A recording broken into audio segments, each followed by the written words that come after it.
Clemson, August 9th,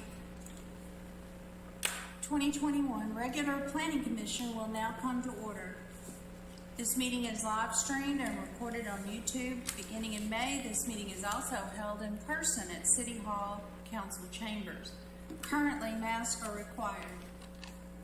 The Planning Commission is selected by and serves in an advisory role to the City Council regarding development of our city. To remind everyone, we changed our bylaws to allow for remote participation by any commissioner who has so requested due to a limiting circumstance. So I'd like to introduce Jackie Myers. We have Brad White, Curtis Arnold, and I'm Mary Beth Green, and I am chair and will be leading this meeting. Thank you, commissioners. We have a quorum. We also have members of the administrative staff from Planning and Codes Department, Todd Stedman and Art Holbrooks. And then we have Rick Rowe. And Kelly Winchester is our secretary, and she also is staff at the city.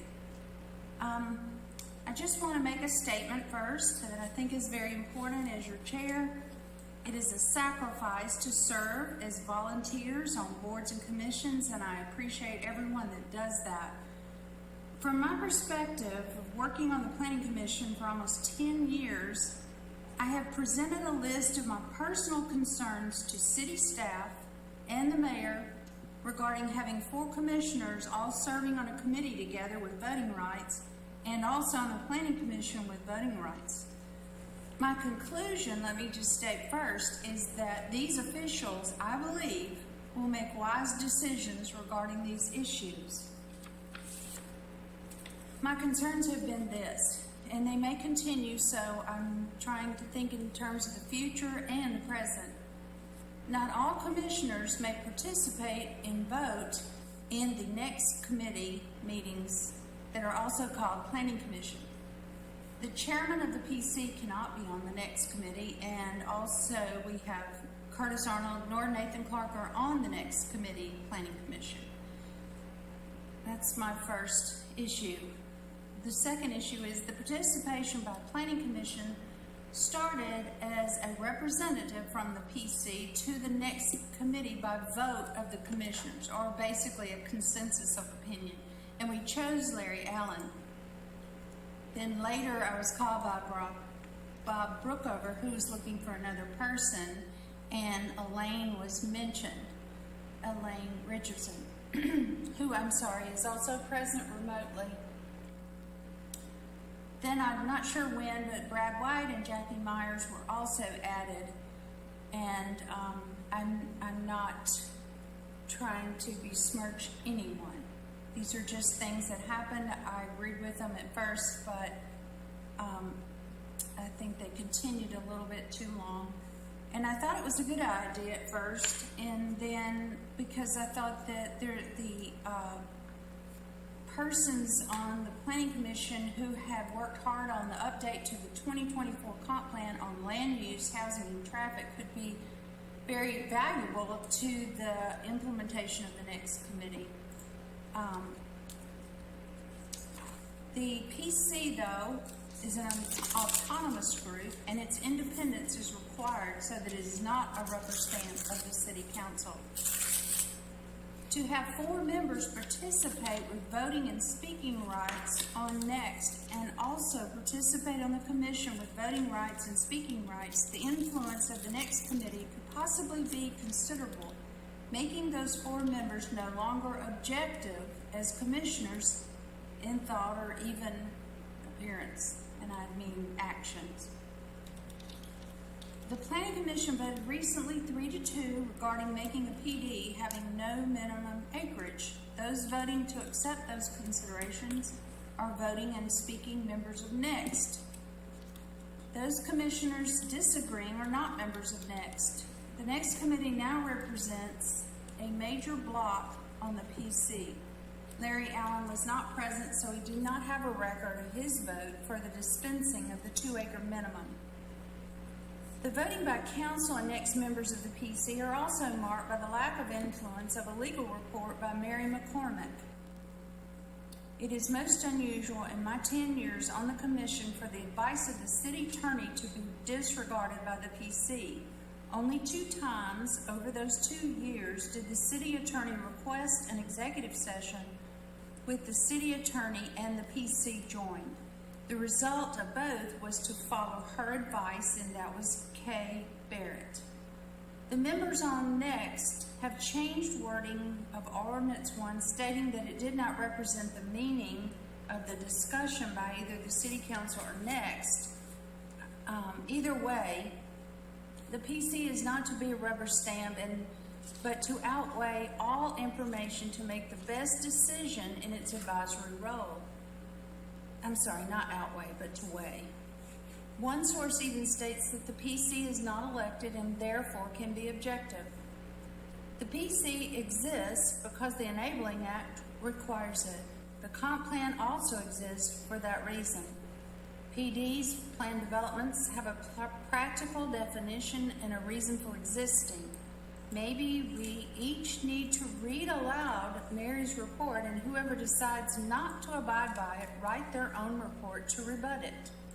I am definitely interested in reading that report. I'm uncomfortable with City Council and the majority body of the Planning Commission not officially addressing disagreement with City Attorney Mary McCormick's report. Therefore, well, I guess that's enough. So in conclusion, I think that as planning commissioners today and any time, when we are being commissioners, we need to all remember the hat that we wear, and that hat is as commissioners, period. Alrighty, I think that's enough of that.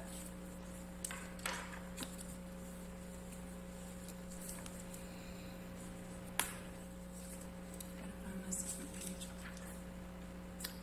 All right, we will now have a public session. Anyone that wishes to speak regarding comments and questions which are not on the published agenda tonight may, and there's no one here in this building to come to the podium, so it will be anyone that might be on the phone. So for that, we delay the public session a little bit to allow people to phone in, and that number is 864-653-9886. And you're allowed to speak for 3 minutes. And then we do grant extensions, especially because of the difficulty speaking from the phone to this group. Other items that are on the agenda, we also allow the public to make comments. And again, you can use that same phone number. There's also a new way through My Civic app at 5 p.m. the day before the meeting, and that would be, of course, the business day. Do we have a caller? All right. So, and I want to be sure that we recognize that Elaine Richardson is participating remotely. The next item on the agenda is adoption of the minutes from June 29th, 2021. Does anyone have any edits to consider? And that includes Elaine.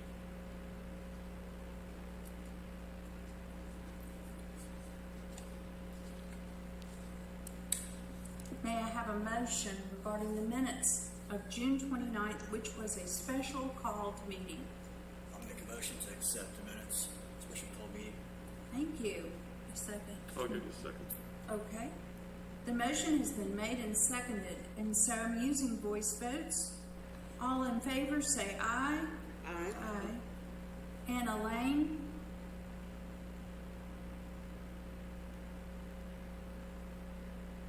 Okay. All against say nay.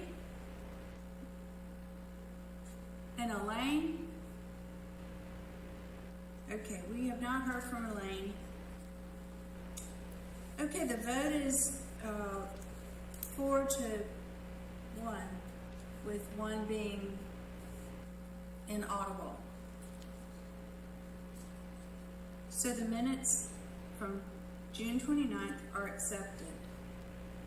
Do we yet have any callers for the public session? No. Okay, I gavel the public session closed, and moving on to the next item, which is the minutes of July 15th. And I want to remind everyone, this meeting was the result of having to postpone the regularly scheduled meeting of July 12th. And Elaine? Aye. Okay, we have not heard from Elaine. Can you not hear me now? Okay, the vote is 4-1.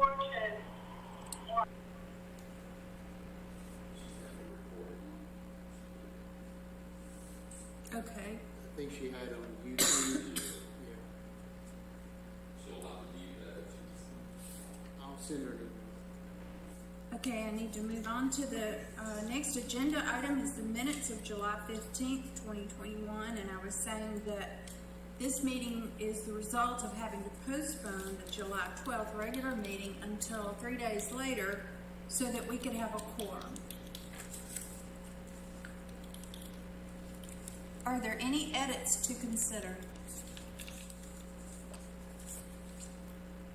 Elaine, do you have any edits to July 15th minutes? Public session closed. And moving on to the next item, which is the minutes for July 15th. And I want to remind everyone, this meeting was the result. That's me. I sent her an email making the request that she mute that. Hopefully she'll get it. Is there any way we can help Elaine Yeah, I'm sending her an email. participate better? I'm trying to communicate with her. Okay, should I move on or wait a minute? I don't Okay. think so. I'm so sorry. I know she's very good to try to be here. Okay. May I have a motion regarding the minutes of July 15th?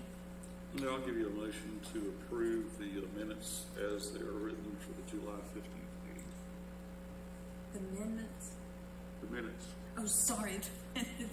He's right next to me. Okay. All right, do I have a second? I'll second. Thank you. All right, we're going to use voice votes. All in favor say aye. Aye. All against say nay. And if we can't, we'll try to record Elaine's vote. All right, the ayes have it. And the vote is 4-1, with one being inaudible.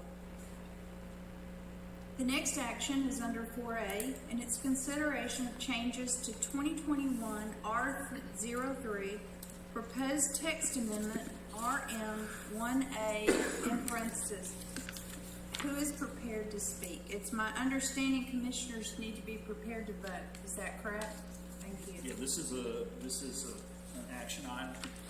So, basically, it's, the commission approved the draft text amendment 5-0 with 2 members absent in June, and it was given a public hearing by council on July the 19th.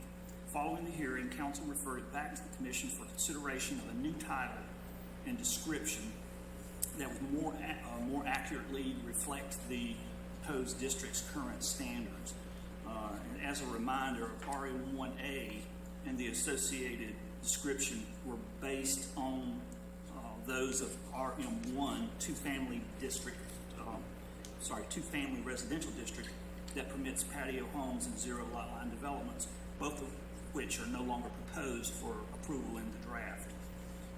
To facilitate consideration, staff suggests consideration of R7 medium density residential district, which would reflect the 7,000 square foot minimum lot size for residences, and a draft description that emphasizes that the district is intended for conventional residential development of single-family homes in appropriate areas.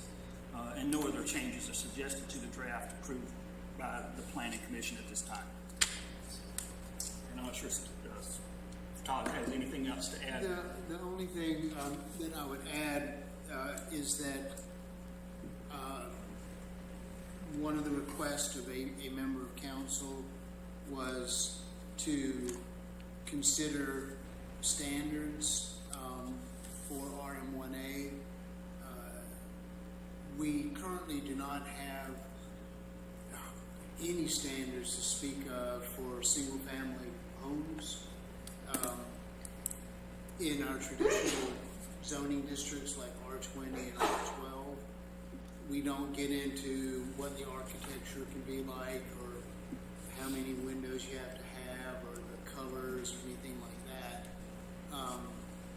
We had written standards that begin to touch on that for patio homes. The patio homes were eliminated from this district. And so there are no patio homes. And so the question was raised as to whether or not the Planning Commission should recommend design standards for single-family homes on 7,000 square foot lots, with the caveat that council was concerned about such standards somehow making it more expensive or difficult to do workforce housing or affordable housing. So I wanted to share that information. That was the two of the things. Say that again. I'm not sure I follow you. Well, the three things that council wanted y'all Just to that do. last, Beg pardon? just the last part that, Okay. well, anyway. Well, just to reiterate, the three things were new name and new definition. The third part was the one where they wanted a member of council asked that y'all consider the appropriateness of establishing design standards for this district. And you said something about affordable housing. Yes, they made that recommendation, and then subsequent to that, they said, well, we don't want them to do anything that could work against this district being effective as workforce housing or affordable housing. And if you start putting in certain design standards, you may end up creating a unintended consequence of adding cost to a development and eliminating it being attractive as workforce housing. That's not necessarily true, but it was a concern that was expressed. So again, the main reason that they sent it back was new name and new definition. After that recommendation, a council member said, while they're at it, have them consider if it's appropriate to add design standards. Staff has looked at it and feel like it's a little bit of a slippery slope. We have never gotten into the business of telling you what color you can paint your house, and or how many windows you have to have, or things like that. We allowed that on the patio homes because of the density, and that y'all have approved those recommendations for patio homes, but those are 10 per acre, and that's a much higher density than the 7,000 square foot. And the patio homes came with conditions, and we had some standards that no homes can be the same home cannot be side by side, that you can't use vinyl siding or faux brick, or vinyl brick, that you had to have windows on all facades, you had to have a certain amount of landscaping. And those standards were recommended because the patio home development is quasi multifamily, and that it tended to. There was a concern that there's a development across the street from Ingalls that gets frequently used as an example of what Clemson does not want to have happen, and so there were standards for patio homes that ensured that that would never happen at Clemson. But patio homes were removed from this ordinance. So that was the explanation. Any comments from commissioners? I guess, Mary Beth, I'd just make a comment that I think I concur with the staff with regard to trying to enact some architectural standards to individual houses. That has been discussed from time to time from VAR. It does lead to a number of different implications for just general housing. We're going to do it in one part, we'd have to do it in all, and I don't think we're ready to sign up for that. I don't believe. And Jackie? I just had a question. Wouldn't the design and the color and all of that stuff, wouldn't that fall under HOA for each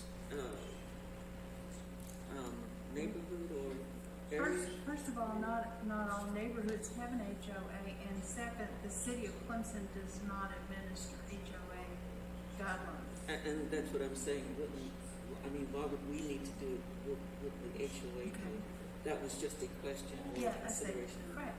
It's a good one. Well, I know that there was a discussion a while back about developing a list of all the HOAs that we had in Clemson that were active, and I believe that's a fairly minimal number of HOAs. Maybe Mark, you have a list, or Todd? The number of HOAs that are active. Active, difficult for me to answer. We think there are about maybe half a dozen citywide. There are a bunch, Jackie, that had formed, and then we're sort of loosely held together. For an HOA to be effective and to be able to enforce their own rules, they have to meet certain guidelines. They can't just convene once they're mad about something every 10 years. They actually have to be consistent, file paperwork, and demonstrate that they're a legitimate HOA. And there are some of those in the community without a doubt. Camelot is one, Westcott is one. The Clemson's Historic West End, it's a self-proclaimed group over Folger Street. They're active. There are a couple other, I think, Monaco Estates, I think, has one is active. So Jackie's point was, wouldn't that, she's thinking that the HOA would give neighborhoods guidelines. Correct. And those would be more covenants. What it would be is that if, like in Patrick Square, as an example, when you purchase in Patrick Square, you know before you buy exactly what you can and cannot do. And that's what some HOAs do. They have limitations as to minimum or maximum size and design guidelines and things like that. And that would be handled at the civil level. The city would not be involved in that at all. And typically, that's how we recommend it for traditional neighborhoods. That is, let that be between the property owners and their neighbors. And that's my point. Why would the PC get involved in design standards? That's, Well, and again, the city has, the higher the density. I'm sorry, I keep rolling away from my microphone. It's weird. I can't see everybody with all the monitors up here.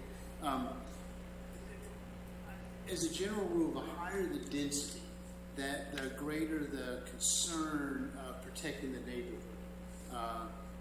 If you could start having 10 per acre, which would be like our patio home development, and they were all identical, it could have it'd be much nicer for the city if they weren't. And so when you start to get to that density and when you get into larger buildings, and in certain corridors, that we have design standards. Well, that, yeah, I understand that. But for And single-family homes. For single-family homes, we is what I'm saying, typically- yeah. Because I understand the patio homes, we've already discussed that, that's fine. I was just thinking that, you know, just like you said, it's a slippery slope, and it would be better if the HOAs got involved in that. We have an HOA in my neighborhood, and like you said, it's loosely, we don't meet regularly, but they do meet. But, and I venture to think that's the case for some other neighborhoods that we're not aware of. But that was just my question. So I guess my comment would be, does the 7,000 square feet not cause then this neighborhood to be dense, houses are closer together, and then people are concerned about next door neighbor's house being painted Pepto-Bismol pink? You know, 'cause right now, I wouldn't say anything. They had it on both sides of it. You know, there's no HOA there, and there's no problem because we're spread out and we have buffers and driveways and bushes and trees. But if somebody's 7,000 square feet next to another 7,000 square feet, are there any guidelines anywhere that would suggest that people want those guidelines? And even thinking about affordability, I guess I'm just concerned for people that might not enjoy being on either side of a Pepto-Bismol pink. I don't know. Maybe to some people that is a really pretty color. I'm not going to say what it reminds me of. The standards that were in place that I think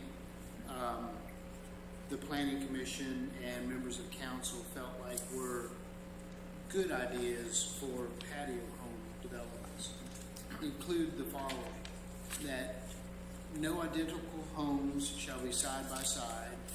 Adjacent homes must have different architecture.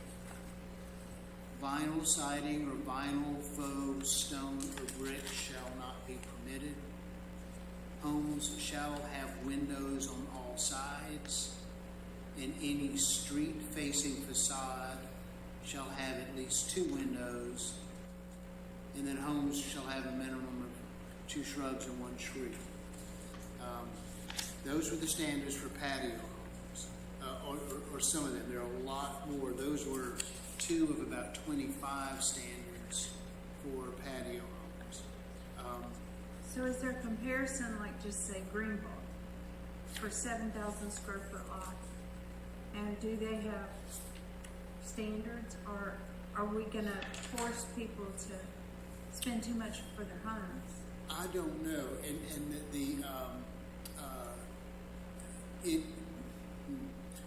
one of the challenges would be if we're getting into design standards for individual homes, then they need to be either extremely precise so staff can administer them, or they're going to have to come before a board every time.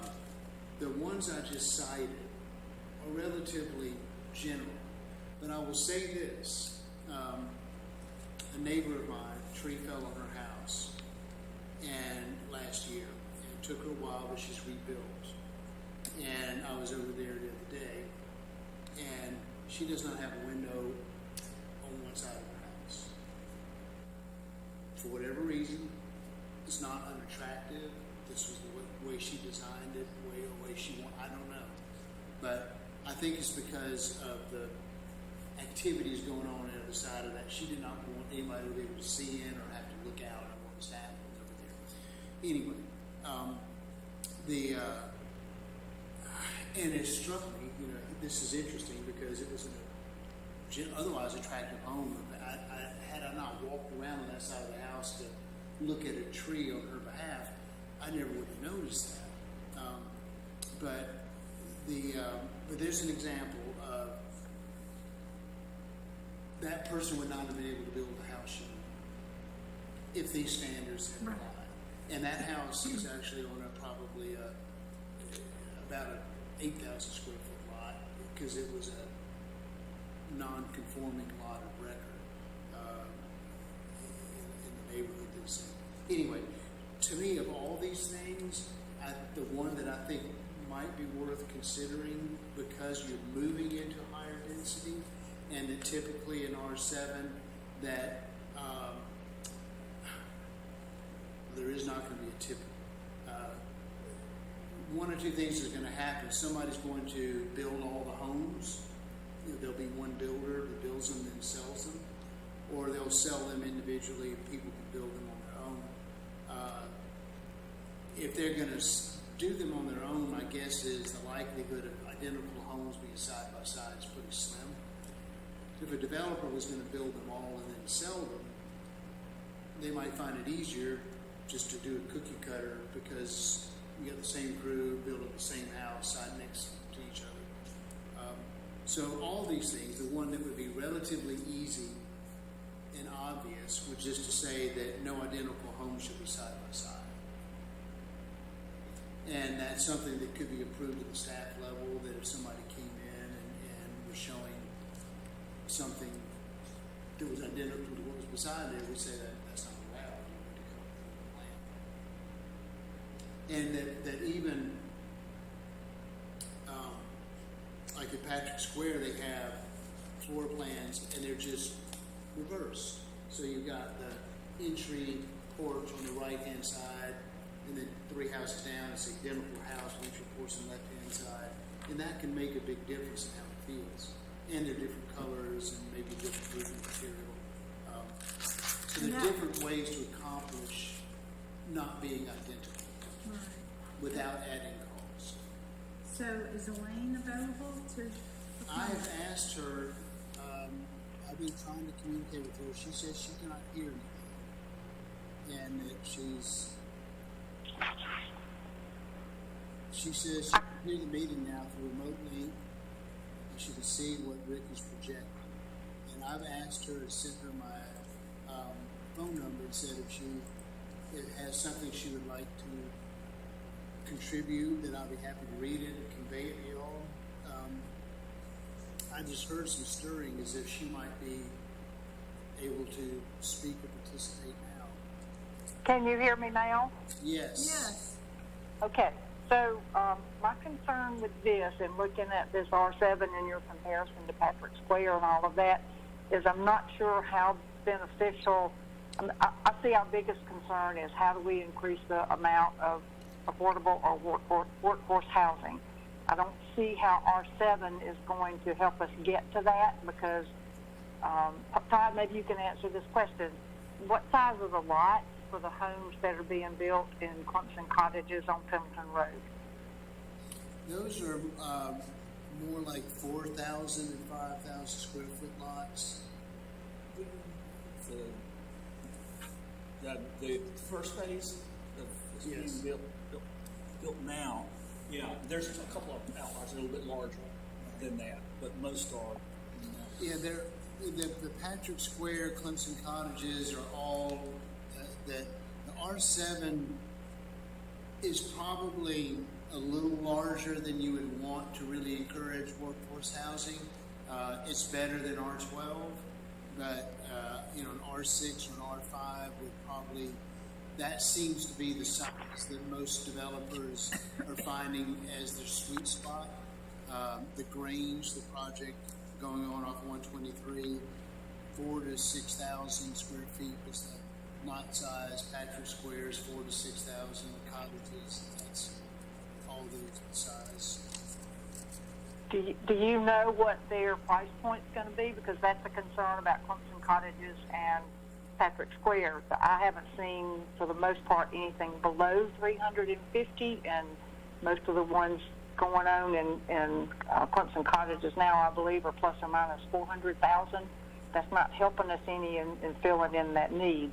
So what I was going to raise tonight is perhaps instead of looking at an R7, maybe we need to look at something more like the zoning that would allow a pocket neighborhood. And there is a group of from the Workforce Housing Committee from Clemson Next that's going to start looking into that, and a pocket neighborhood might have as many as 8 homes on a half an acre, or 8, and they're the ideal number in a pocket neighborhood. And they're just small homes with a common green area, and there's some other qualifications for it that I won't go into now. But I do think that to me, that's the kind of thing we need to be looking at, and I've been doing some reading about that. And most zoning ordinances don't allow something like that. So I'm thinking if we want to create something else that would allow single-family homes, that we look at something more like this pocket neighborhood or cottage. That's the other term that's used sometimes, a cluster development or cottage development or something like that. That might help us to get more of what we need.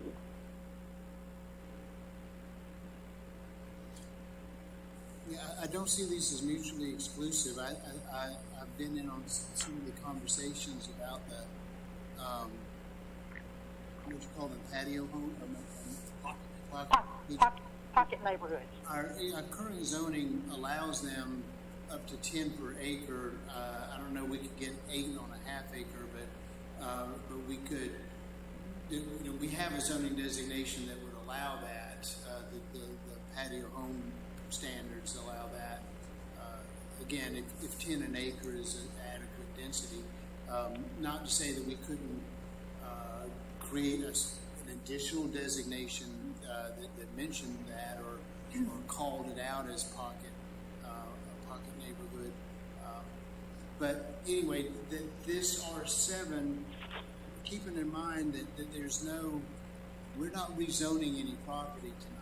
We're simply creating a zoning designation like you're recommending we do with the patio or pocket home designation, and then wait for the right time to utilize it. And that in a lot of cases, higher density is not going to be more affordable.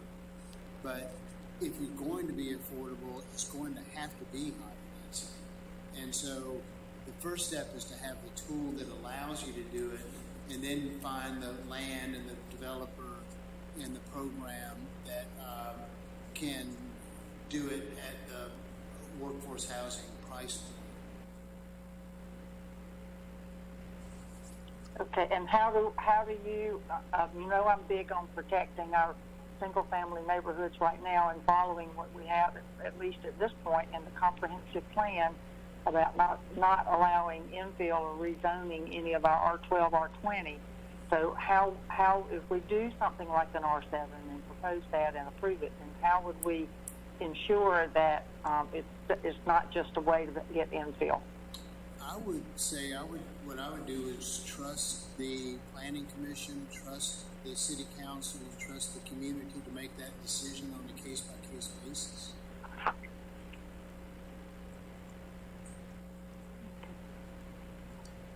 So there wouldn't be like a minimum acreage, because the R6 was a minimum, was it 2 acres, I believe? I think so. Before they could have R6 houses.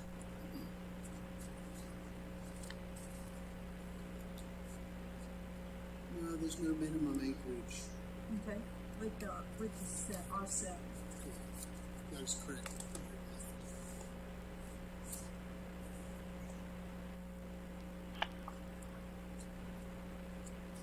Yep, I've got a question for Art/Todd.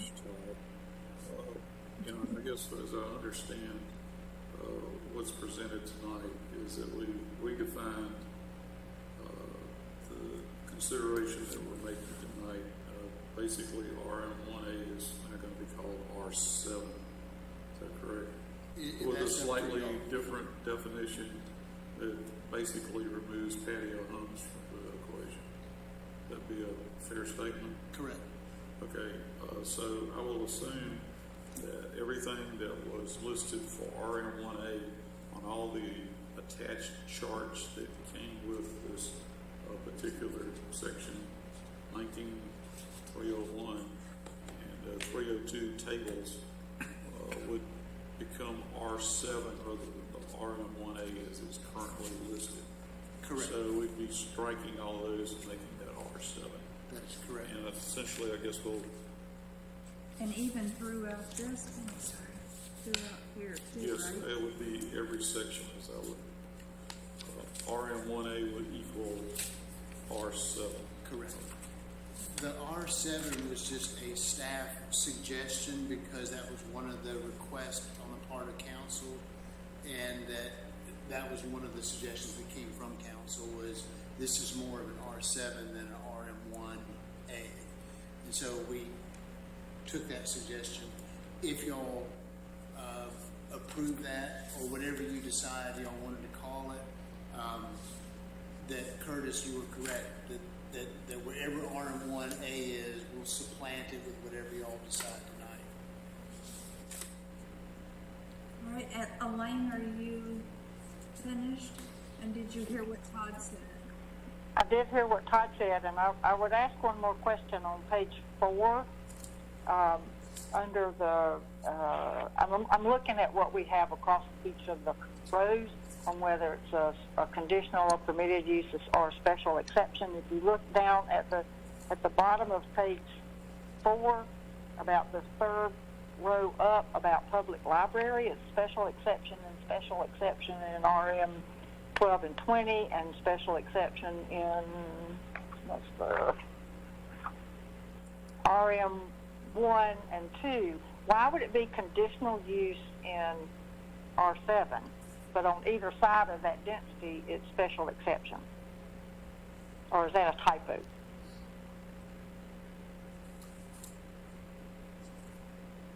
This is up for the planning commission to determine that when, as Art alluded to at the beginning of the presentation, if everyone will recall that many months ago, this began as an ordinance that came from the RM4 side, moving closer to R20.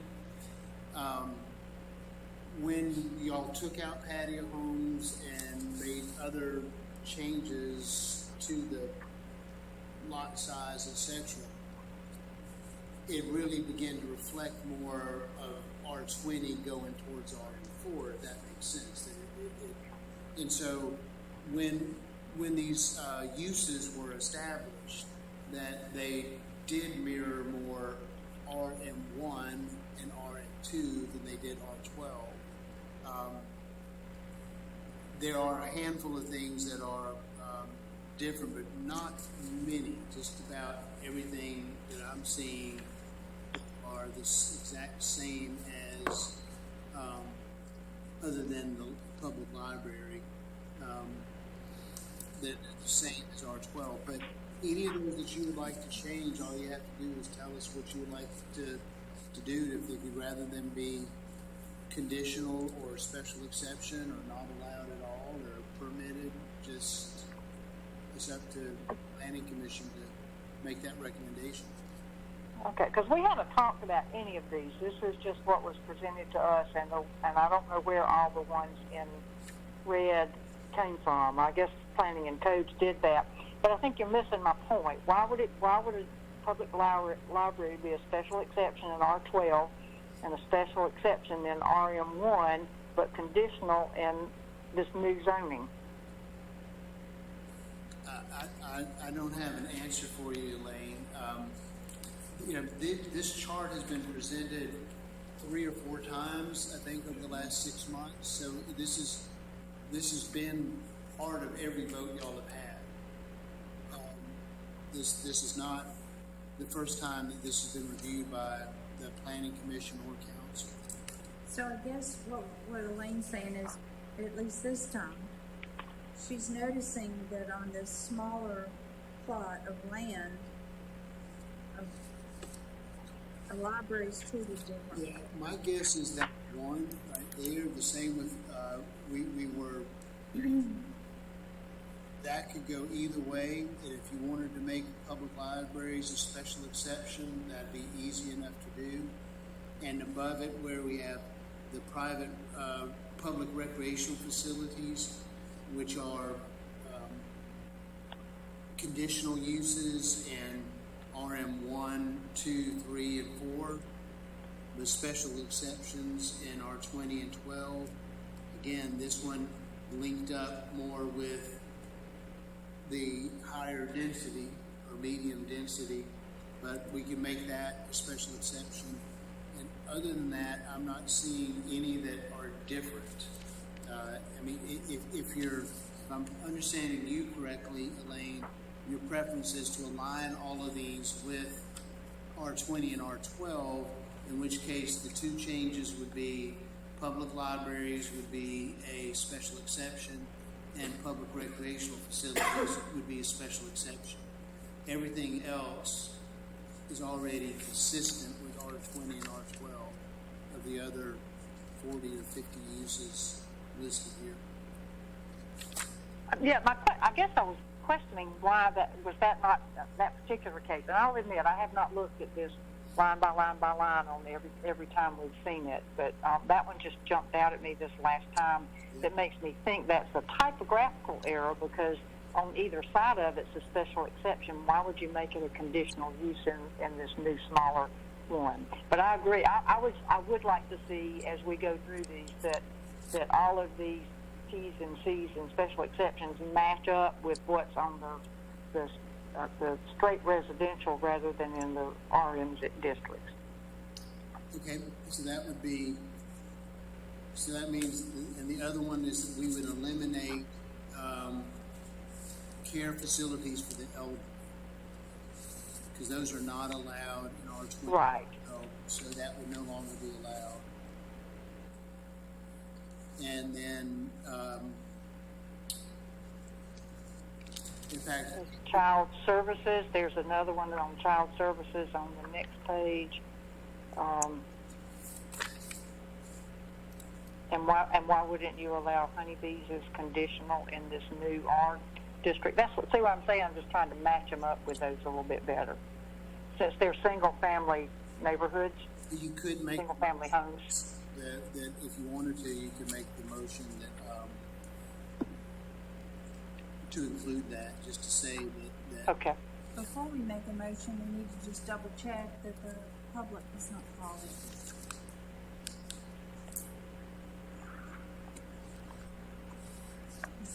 Is that, no, okay, thank you. So basically, what we're saying, we'd like to be sure that R7 and its new designation is properly aligned with what's in R12 and R20. Is that correct, Elaine? Yes, that's what I'm saying.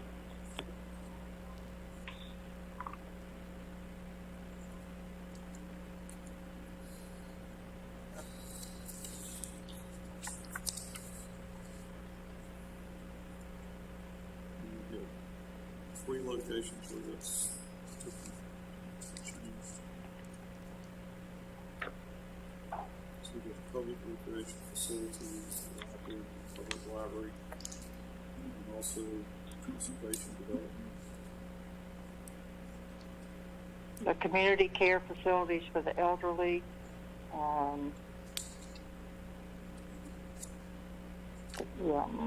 Okay. Child care services has a dashed line in R12 and R20, but a conditional in R7. And I would, some of those things would concern me, that if you didn't allow them where the bigger lots are, you certainly wouldn't want to allow them where there were smaller lots.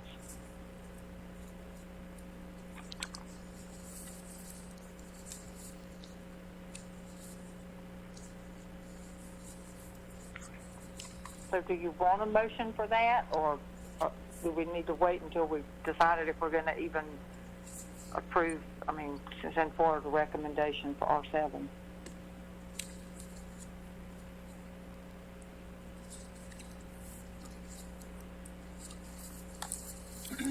Right now they're red, so I'm assuming they're not settled. I'm assuming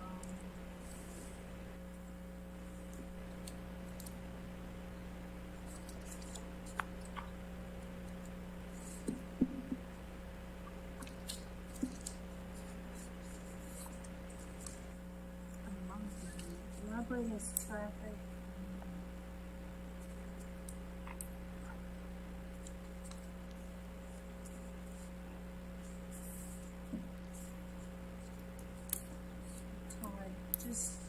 the interest of review, tell us the difference between the special exception and conditional, and so we can, Conditional is approved at the staff level based upon the standards that the planning commission and council establish.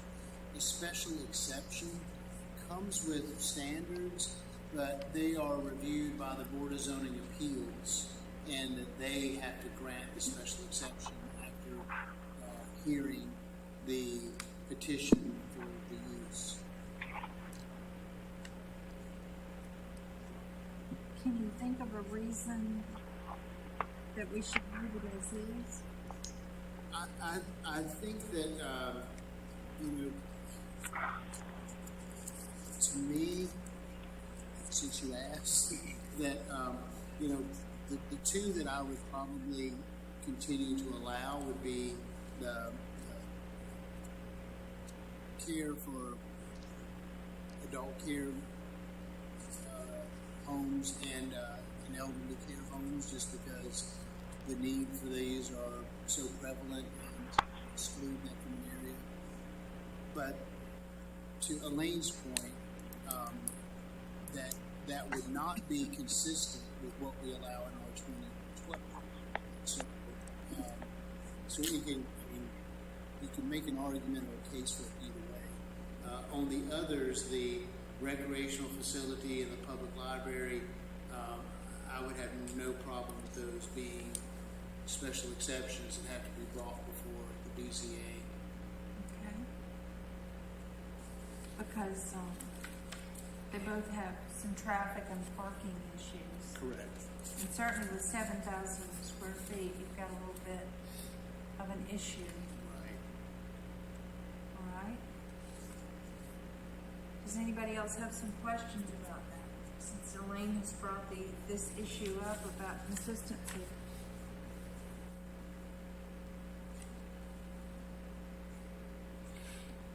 I guess, so adult care on the third row on page 5, those dashes.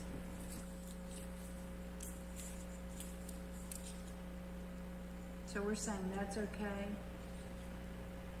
Those aren't even up for, well, one of them is up for discussion, the R7, just to add a dash there.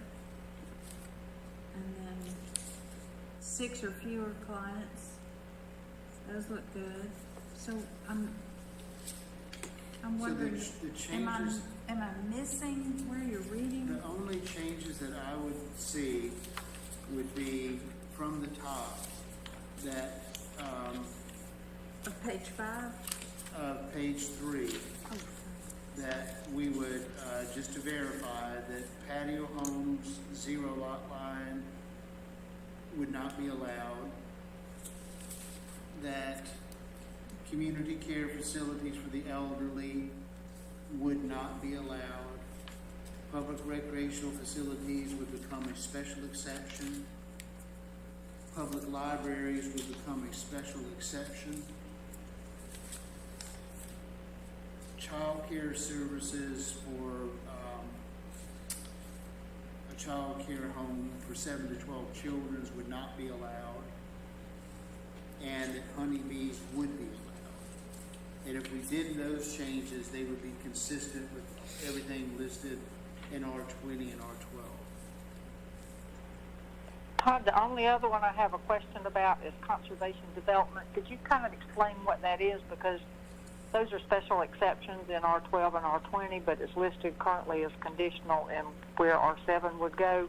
And I don't, the other thing about it is we're not ruling those out when we change them from conditional to special exception. There's still a possibility.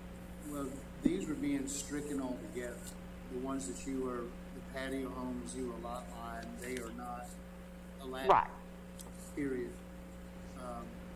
And a conservation development is, it just comes with a set of standards, and it could be either a special exception or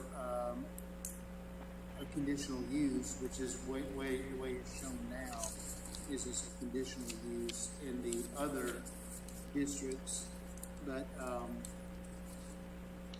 So that would be another one, depending on what y'all wanted to do, whether or not you wanted to. What a conservation development does is it has standards whereby if you provide more open space or innovative stormwater management or additional tree canopy protection, you get more density points, and there's a way to it was written so that to provide incentive for developers to develop in a more ecologically responsible manner. But we can make that a special exception if you would like, and that would be consistent with R20 and R12. Well, my recommendation is that we make all of these consistent with what we see in R12 and R20. Okay? That'd make the motion a lot easier too. Yeah.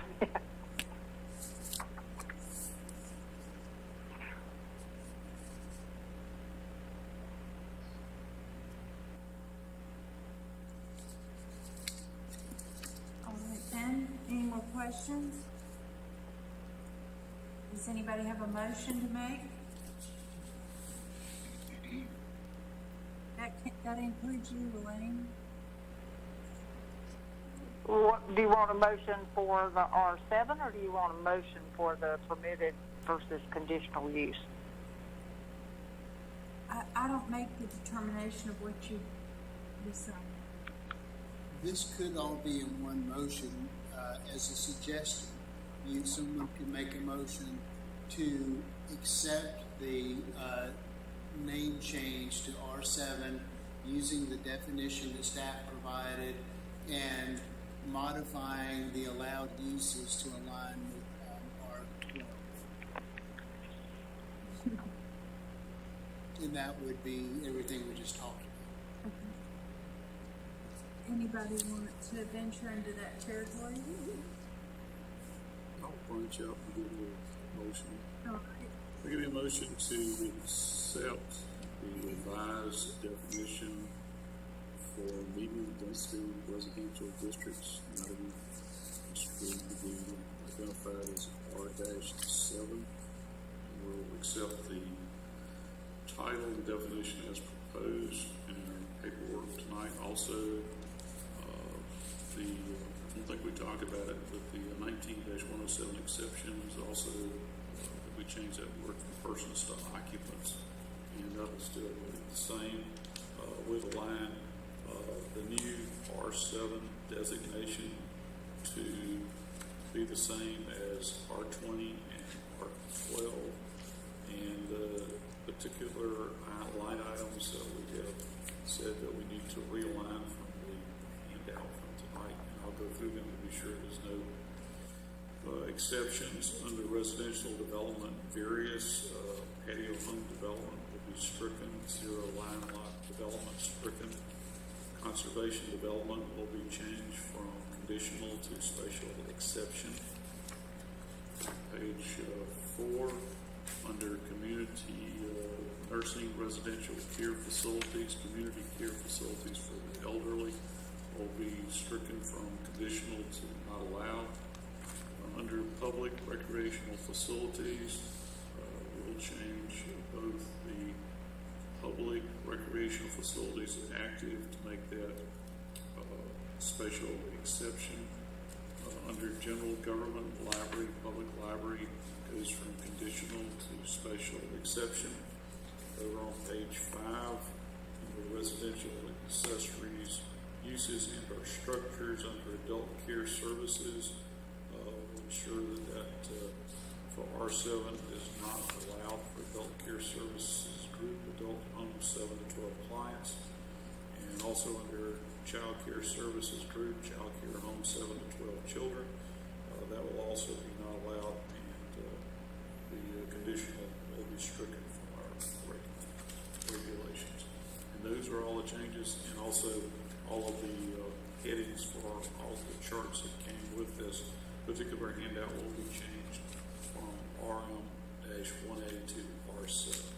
I have one question, and I want to know if K satisfies the idea that we discussed that one exception to not telling people how to build or what their homes are to look like in R7, except that no, on page 9, under K, no identical homes shall be side by side. We do want to keep that? Isn't that what you referred to, Todd? I Okay. did, and that, I just want to be sure everybody wants that. correct, that'd be the first thing, to find out that that's what y'all want. And then I'm trying to figure out where that would go, because this would then become a conditional use. It would not be a permitted by right use to insert that in there. Because the difference is, you've got, I guess we could footnote We could vote on what Curtis has said so it. far, but then we've got to you go might back wanna through get and past that first, that was a mouthful. it was, and then go back, starting on page 8. Would that be correct? And then discuss that, okay? Do we have a second? Including Elaine. And we have Jackie, made a second, all right? Any more discussion? Okay, let's let Elaine go first so we don't skip her. We're gonna roll call for Elaine. So before I cast my vote, are we sure that there's nobody calling in about this? Okay. All right, then, I'll vote to approve the motion. All right, and Jackie? And Brad? Yes. And Curtis? Yes. And I vote yes also. So that passes unanimously. So now we need to take a look at page 8. Thank you, Curtis, for your bravery. And attention to detail, that was very good.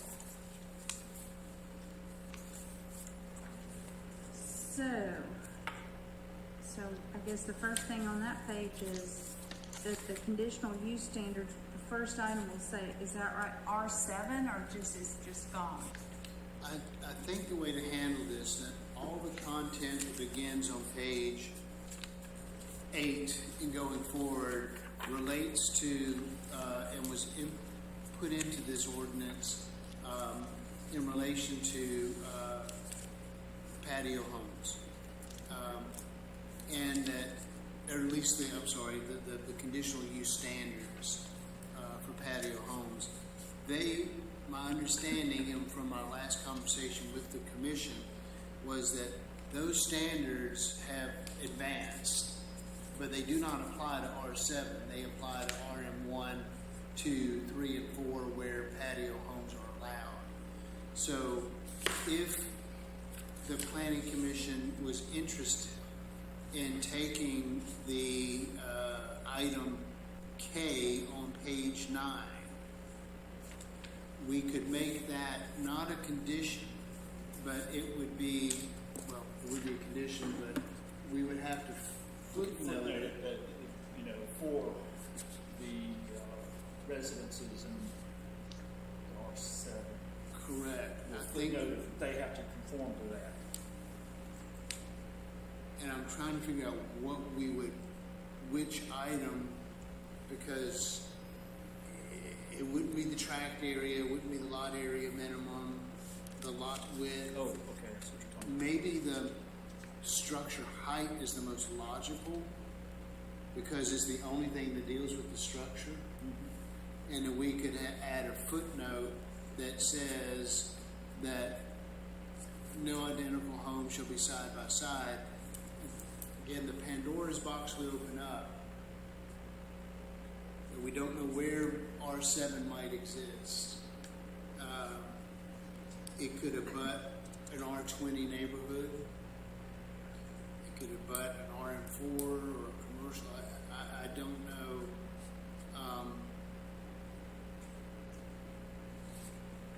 Yeah, it could be complicated, but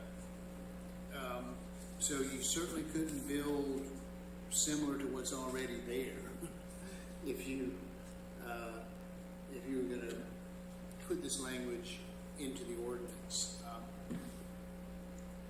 But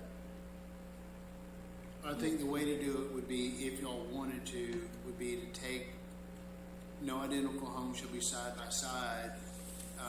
And the motion would be to make that a footnote and a standard of R7. And then staff can make those changes and add it, if that was what the commission wanted to do. I've got a question. Yeah. C3, it starts on page 8, where you see C, under 1, conditional use standards, and then if you go down on page 9, number 3, or italic 3, would you consider putting it there? Why would you want to make it a footnote? What's the difference? Those are, all that, Jackie, relates to patio homes. Okay. And y'all have stricken Okay. patio homes from R7. Gotcha, okay. So that's all stricken, it's confusing. I would figure if you put it there, if you were gonna, when you Yeah. deal with 10 to 20 homes and no homes should look alike, that would be the ideal Right. place to put it. But you're talking about patio homes. Okay. Correct. So this is Elaine. I have a question about on my top of page 9, under Roman numeral little I, 2 and 3. The first one says for projects involving the creation of 11 to 20, I don't know what, because there's nothing there, about a minimum of the space should be open space. And then underneath that one, it does say the creation of 12 or more units. 21 or more units. Are those still referring to patio homes? But those are kind of significant changes if they don't apply to R7. They do not apply to R7. These only apply to patio homes and sewer lots. But they'd still need. So why is it being changed from less than 5 acres to 11 to 20? And I guess that's units, since it's missing a word there. Yeah.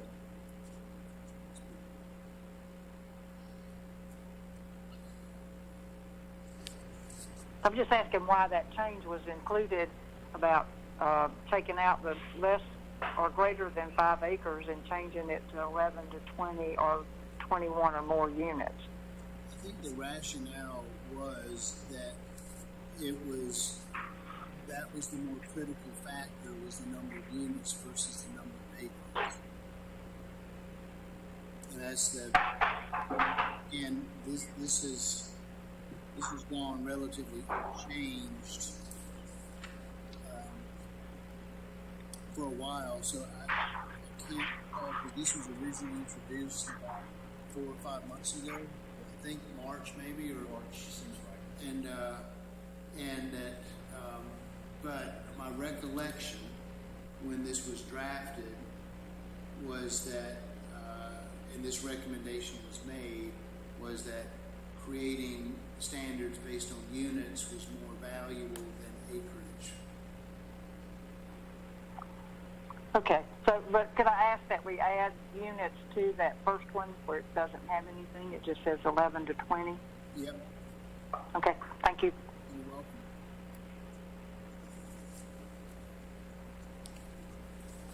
So we're still talking about putting K that has been changed as a footnote, and then what are we talking about? I think the discussion at this point at the 30,000 foot level is, does the commission think it's a good idea to place design standards on individual homes? If you do, then one of the first ones would be to say no two identical homes can be side by side. That's about the comfort level where staff is of advancing that without really thinking through how are we going to administer all this, and that should these not then become a conditional use, it begins to change things substantially if you're starting to put very specific standards in there. something as general as no two homes can be, identical homes can be side by side, would be easy enough to administer at the staff level and would not require what I would consider to be a conditional use. I'm sorry, am I talking too much? So that would be the only standard that we would introduce as far as design standards, right? We're not going to go down this rabbit hole, right? That is up to the planning commission. I'm not comfortable, and I'll just say it, I'm not comfortable with implementing design standards because we are talking about going down a rabbit hole beyond what we have here. I think that's basic and simple enough to, like you said, to enforce and implement. But beyond that, I just don't think it's something planning commission should do. That's my opinion. Any other comments or questions? I think I'll just comment. I'll agree with Jackie as far as design standards, more than just a, I guess, high-level discussion that we've already got about trying to vary the homes in various districts. Any sort of architectural standards or any requirements, if you wish. I'd like to just allow those to be done by the HOA or the covenant or whichever is applicable in the specific area that you're building. I just got one question for Todd as far as when we put the footnote here for the no identical home shall be side by side, etc. Where is that physically going to go in the standard here? Well, if I'm struggling a little bit seeing where that's going to fit. well, what would happen is you don't. Well, I can see here. If you look on page 8, if you look at the, you see those 4 footnotes listed there. This would become footnote number 5, I guess. You see on page 8 where the first footnote is no more than one principal use structure should be permitted per lot. Okay. And then we would just add the footnote there. Okay. And everything from page on applies only to the RM districts, not R7 won't be listed in the top of that, will it? You are correct. Okay. No, wait a second. I want to make clear that conservation development, group homes, anything that, if it was stricken, because we have some of these, we have a management office serving a duplex, but that would not be applicable. Community care facilities for the elderly. A kindergarten would be allowed because it's everything that's. So on page 13, Elaine, kindergartens are allowed in R20 and 12. They would be allowed in R7. Public libraries are allowed in 20 and 12, so they would be allowed in 7. Public safety facilities would be allowed. Bed and breakfast would be allowed as a special exception. Child care services would not be allowed. And parking structures would be allowed as a special exception. So everything that's allowed under R20 and 12, that RM1A would change to R7. But for those things that I cited that are not allowed in R20 or R12, like community care facilities, management office for duplex,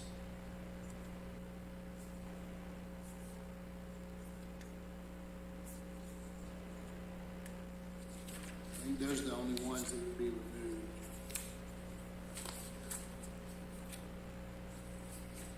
And so the rest of them would just be changed where it says RM1A, it would be R7. Whatever aligns with the table that, because all of those standards, if it's conditional or special exception, then from table 19302, these are the standards, the conditions by which, and so we would link these up. So wherever it's either permitted, denied, allowed as conditional, or allowed as a special exception, that we will line up all of the, what you see on page, beginning on page 8, which is table 19305, which lists the conditional use of special exception standards. So R12 and R20 don't go in that 3A, but you're going to put R7 in it? Say that again, please. So right now I'm looking at under residential uses, number 3A, where it's got patio home and zero lot line development, and underneath it, number 1 is conditional use standards, and it's got RM1A, but you're striking it. Are you saying we're going to put R7 there? No, because you struck. Okay. Yeah, because you. Okay. I got kind of lost in trying to follow what you were saying with my page in my head. Yeah, originally we were going to. The recommendation was for patio homes to be allowed in R7, but you all struck that, and so that would not apply. However, the standards that we put down here, I think we want to continue to apply. They just don't apply to R7. So basically what we're going to do is anywhere that it's got of the RM districts only, we would not add R7 to that. R7 would be lumped in with R12, R20.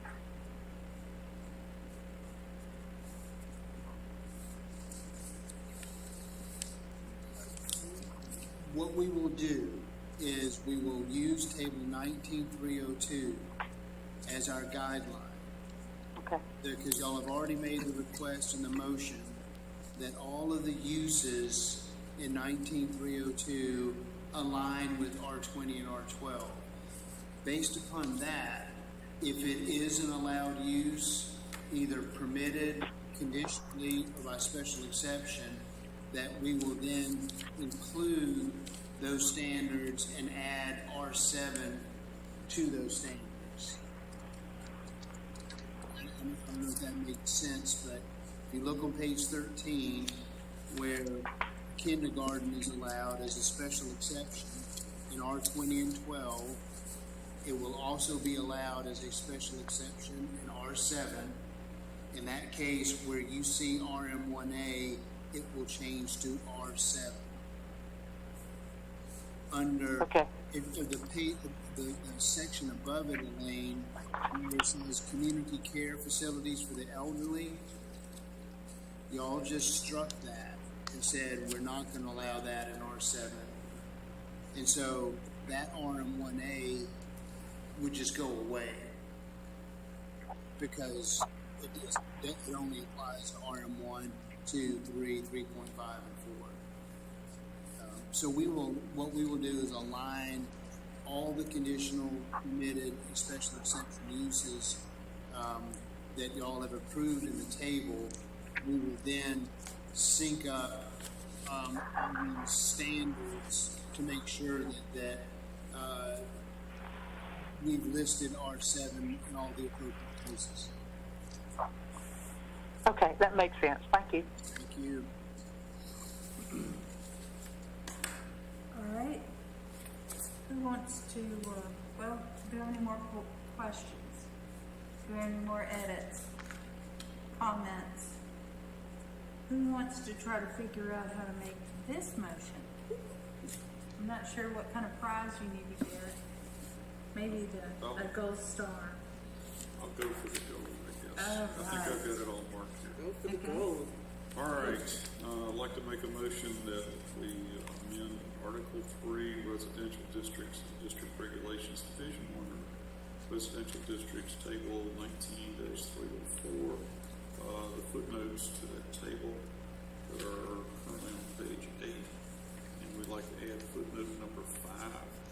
And footnote number 5 would read adjacent homes. No identical home shall be side by side. Adjacent homes must have different architecture, a variation of roofing material, siding material, or color alone does not fulfill this requirement. So that would be the new footnote for 5, and that would be on page 8. Under Article 3, Division 2, conditional use and special exception standard for residential districts, we go down to paragraph under residential uses 3, residential developments, various patio homes, zero-line developments, and strike RM1A from that list. Also on footnote, I'm sorry. this Sheet. This is patio homes and zero-line development, conditional use standards. RM1A would no longer be listed in that particular piece, since we've addressed that in the footnotes over here. And then also on the top of page 9, under continuing on the patio homes and zero-line developments, paragraph 1, this would be section Charlie 2, and it would be for projects involving the creation of 11 to 12, and we add the word units from the presentation that we've already. A minimum of 15% of the area should be open space, with less than 4% in common open space as defined by ordinance, and subsection I for projects involving creation of 21 more units, a minimum of 25% of the site shall be open space, but no less than 5% being common open space as defined by the ordinance. And essentially, we'd be striking paragraph kilo or K at the bottom, since we moved that into a footnote 5, and we would adjust the additional subsections there, L, Lima, and M, to move those up to K and L, I guess. No, that's not correct, Curtis. I don't think that's what you intended. I'm sorry? I don't believe that's what you intended. That would remove that standard from the patio home. Y'all already decided to require that standard for patio homes, so we don't want to remove it. All the language you're dealing with now has nothing to do with R7. It only pertains to patio homes, and we do not no longer allow patio homes in R7. Oh, so all of that is, tell us then, starting at D, what's still relevant? To me, the only thing that was relevant was, I thought, from what I heard from the commission, and y'all need to correct me if I misheard, was that y'all wanted to add as a footnote for R7 that no identical homes can be side by side. Okay. Everything else stays the same, because it was standards written for a different use of patio home development. It just got attached to this, and the commission and council can change it if you'd like, but that was never under discussion. Everybody seemed comfortable with those standards for the patio home. It's just that they're only for the patio home, because y'all struck patio homes from R7. So L So and we M would not don't remove exist. that, Curtis, I don't think, and then shift all the numbering up, because my understanding was that was something that y'all wanted to have for patio homes. Right. So you basically leave it in both places, is what you're suggesting? Well, you leave it where it is. That to me, again, you kind of lost me on that motion. I thought the motion was only to add the requirement that no two homes be identical side by side in R7. That's correct. Yeah. You can make that motion and do that. And I'm good with leaving the verbiage and the section K that's in there, and just leave it like it is, so it would actually appear in both locations. Correct, that'd be fine. We could just take that K and make that the footnote, the language from in there. And Curtis, we do want to insert the word units that Elaine had requested. Right, we've got that part, I think, covered. So section K would just remain the same as it's presented here. So the verbiage for no identical homes, etc., would appear both in the footnote 5 under the previous section as well as in the patio home section. Is that where we're headed here? I thought. So it would have basically appeared in both locations. Correct. All right, I'm good with that. We'll leave all that there, and then the basic changes. In addition to that would be to change the RM1As to R7s under conservation development on page 10, and also under group homes, page 12, and also under group homes for care of individuals with physical handicaps. I would also change to R7 and on page 13 under management office or the duplex. RM1A would change to R7. Under community care facilities for the elderly, the RM1A would change to R7. Kindergarten would change from RM1A to R7 under section 5. And under religious, civic, and civil organizations, library public showing up under 8. That would go from RM1A to R7.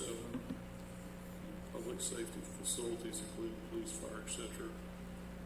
Special exceptions, RM1A to the R7. And section Charlie, residential accessory structures and usage. That will be under section 3, adult care services. RM1A would go to R7. And then under paragraph 4, bed and breakfast, special exceptions for RM1A would go to R7. And then continuing on under child care services, child care services 6A, RM1A would go to R7. And then continuing on to section 18, parking structures freestanding, special exception standards, RM1A would be now R7. I think that's all the updates to those. Do we have a second? I'll second. All right, any more discussion? Elaine? No, I have nothing else. All right, Elaine, we're going to start with you for our roll call vote.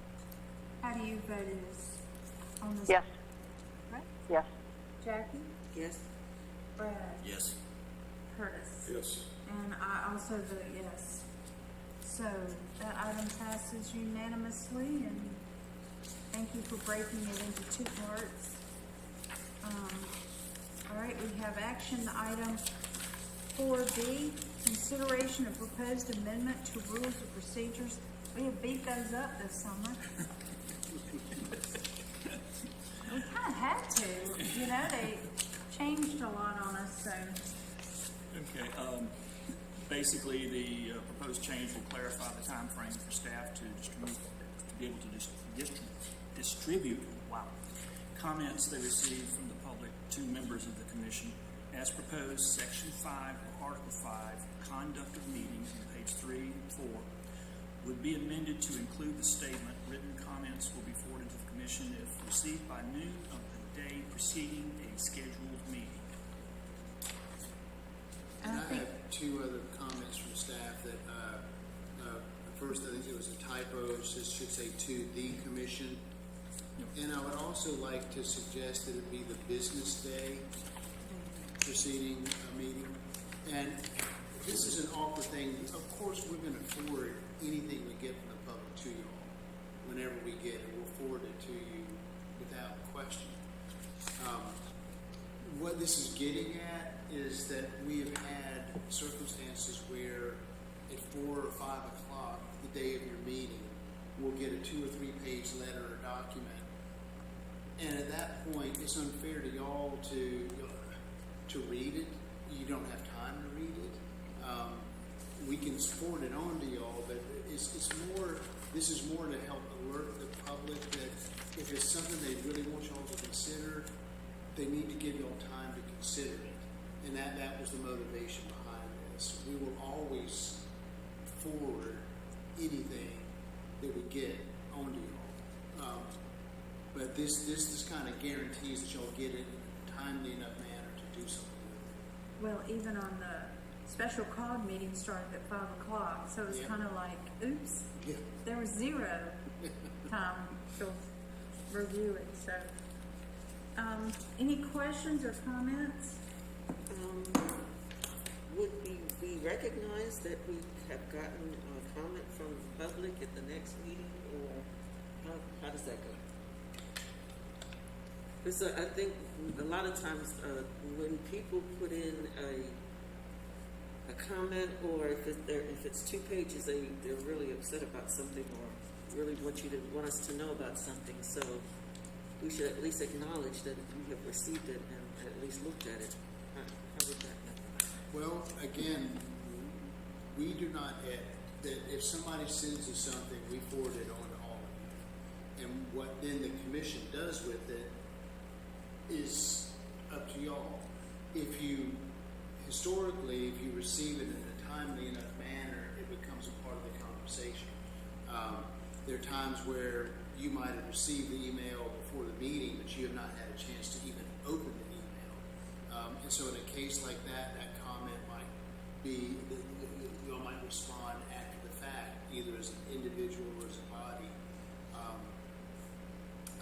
But that's one reason why we were moving in this direction, is to try to protect the communication channels between the community and the planning commission by giving y'all time. If a citizen took the time to write y'all, I know y'all want to hear it and consider it. This allows you that time to hear it and consider it. So again, my question was, if we get it at 4 o'clock and the meeting's at 5 o'clock, what you are alluding to is that we can acknowledge that we got it, we haven't had time to read it, but we thank you for your comments, and we will respond to it in a timely manner or something to that effect. I think that's fair. And also keeping in mind that our public has multiple ways to participate on any given night, and that they could be here and they could take the podium and speak to you about that as well, or that they can phone in and speak to you about their concerns as well. So we've had incidents where we got extremely lengthy documentation at the last minute, and this is what prompted creating a mechanism for all of our boards that allows y'all time to consider the comments and make that a part of your determination. It just seems a little bit like we're adding this to our rules of procedure, that if you don't give us written comments by this time, they're not going to be accepted. I don't want to put that idea out there that if we don't get them by noon business day before scheduled meeting, that they're irrelevant. So I don't know if this needs to be adjusted a little bit to include that, but see what I'm saying? Well, if I may, that's why I was saying we can acknowledge that we received it. However, pursuant to the time that we received it and the time of the meeting, we didn't have a chance to review it.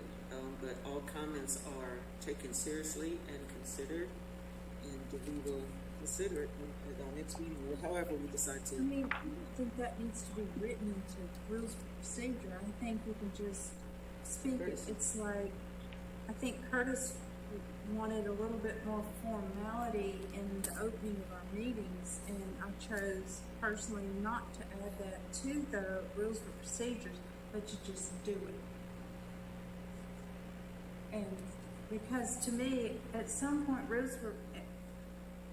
rules and procedures, bylaws, whatever, I personally think there needs to be a little bit of wiggle room at times, not, so I think your push to not be discourteous is noted. but that's up to you guys. That's just my opinion. Is not everything has to be written in our minutes. But I think it is important that we have some kind of time frame, and making sure people know that is more fair than not. I'd rather them know that we have a cutoff time than to not have it in here. Because it is difficult to, I mean, we've had huge documents that we've had very little time to review. And of course, this is the public, and I absolutely appreciate your concern that all voices are heard.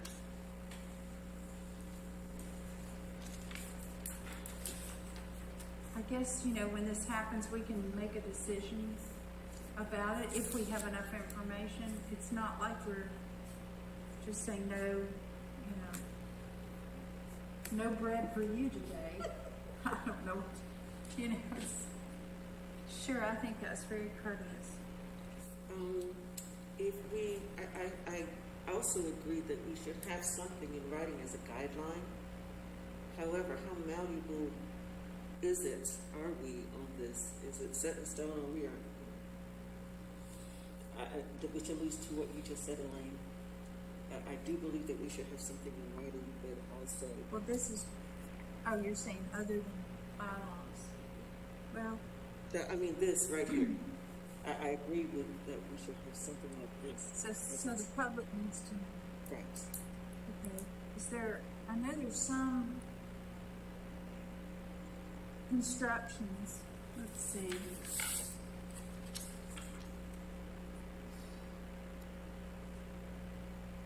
This says how to submit public comments, and it says on the city's My Civic web platform no later than 5 p.m. the day before the meeting, in person during the meeting, and by telephone. So what you're saying is that. So it's already established. Yes, but this says noon. So do we need to have this changed on? It's how to submit public comments. I think we should go with what the city already has. And that matches up with my civic thing. Because back I went through and make sure. Yeah, a special call meeting at 5 o'clock is not the norm. So I think we can function within that. We just do the best we can. No, with the past experience on other boards, we get information very, very late. We try to accommodate both the public as well as any of the participants. So, even though we write this in the bylaws, basically, past experience is showing that we've been willing to. Sure. As long as we've gotten some hot off the press in previous years, and we have taken that into account during the meeting. So it's not, as we say, written in stone. It's certainly flexible. But I think I read these as guidelines, not necessarily rules as such. They're just basically guidelines for folks to provide this information to the planning commission, not a strict rule. Okay. So do we even need this sentence in there? Do we need the sentence in? Mm-hmm. We're just trying to make everybody knows what you're saying. I think we do. I'm sorry. I think we do for what he said, transparency, and I agree with Eric that, it's not set in stone. That's why I asked, how malleable is it? Is it set in stone once we put it on paper? If it's set in stone once we put it on paper, then I wouldn't want to do that. But if it's not, if it's just a guideline, then I'm all for it. Well, I can also point. It calls it a rules of procedure, not a guideline. Okay. I don't know if there's any difference in that. I just worry that it sounds like if you don't get your comments to us by Friday noon, we're not going to listen to them on Monday evening. I'm just playing the devil's advocate here. Fair enough. What were you going to say, Art? Well, I was just saying that this being one of those deadlines that is set by the commission, that the chair has the right to waive it. Because remember, we amended the bylaws not too long ago, and that was part of it for special reasons, cause. So it's up to the chair. As long as it's not a state mandated, not time frame or a council mandated time frame in the code, anything that you're setting for yourself, it's ultimately up to the chair. In case. Okay, and this is, let's see.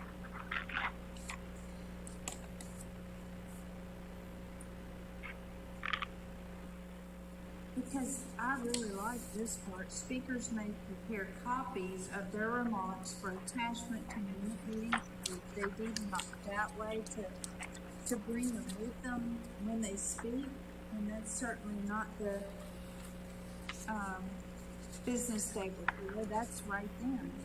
And those are helpful. And then when written comments are forwarded to the commission, it's just, I guess, it helps promote that somebody doesn't bring something to staff as they're walking out the door. I don't know. That's just, now that's a physical one. And my Civic app is that's technological. That's electronic. So you've got multiple ways to get there, and it's just to make sure that we get that instead of right as staff is walking out the door to go home. It's still up to you if you want to make a motion. What happens is that when you start talking about verbiage to help us, and that's really what these bylaws are for. We have a time frame because we have a bylaw that says we have to know about it 10 days ahead of time before we vote on it. So if you don't care for that, then the motion will die, or we won't get a second. Other than that, any more discussion?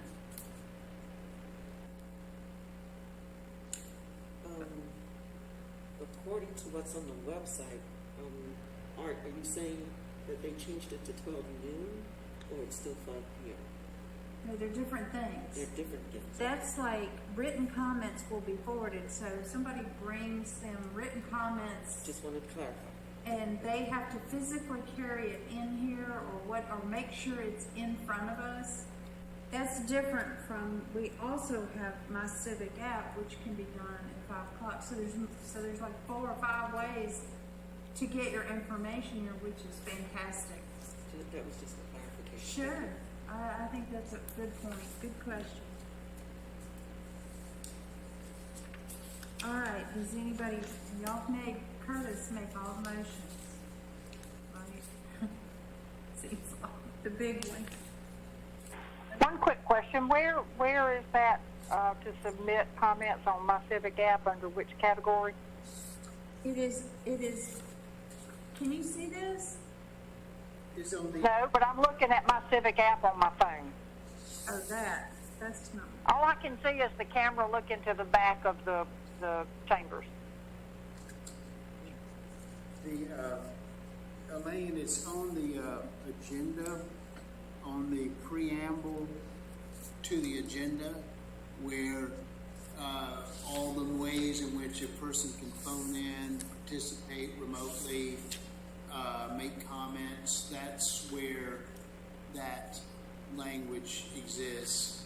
And it says on the city's My Civic web platform no later than 5 p.m. the day before the meeting. And I believe that is true for all meetings. Whenever. So it's not in the rules of procedure.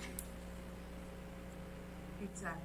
It's in the city's standard preamble of how citizens can participate. But they can call in at the meeting. Yes.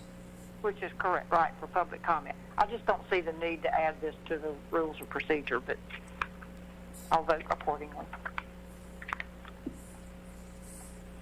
Since it's all covered on all the ways to submit comments.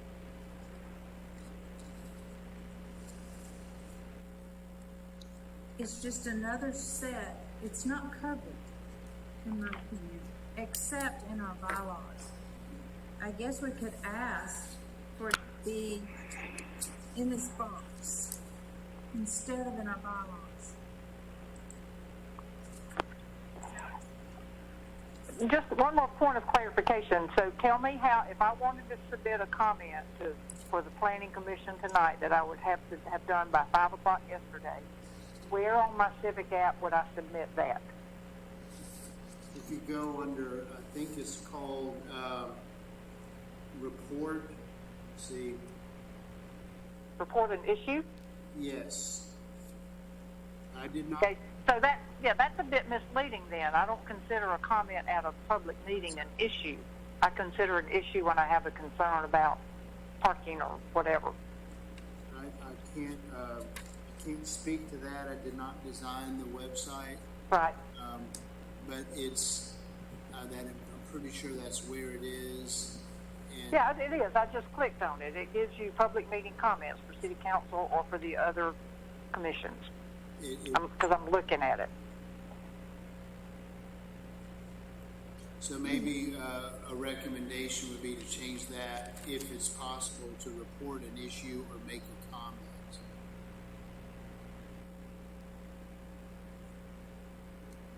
Or maybe it says report issue / make a comment.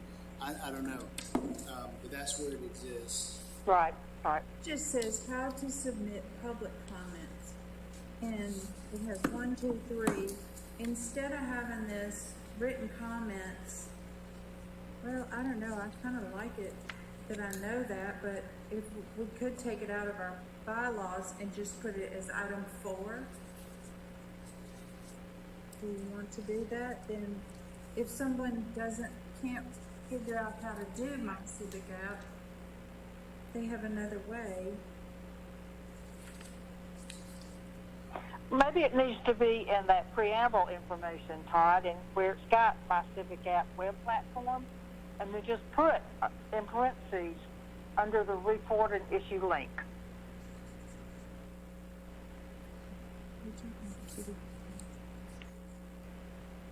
I guess you have to be looking at the app categories like I am on my phone to know what I'm talking about.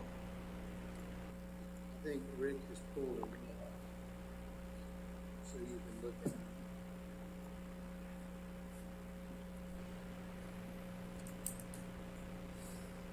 Because if this is a template for this app that's used by many municipalities, I'm not sure we can edit the categories like that, but we could certainly fix it on our thing about how to submit public comments by telling them where on my Civic app they would do that. Okay.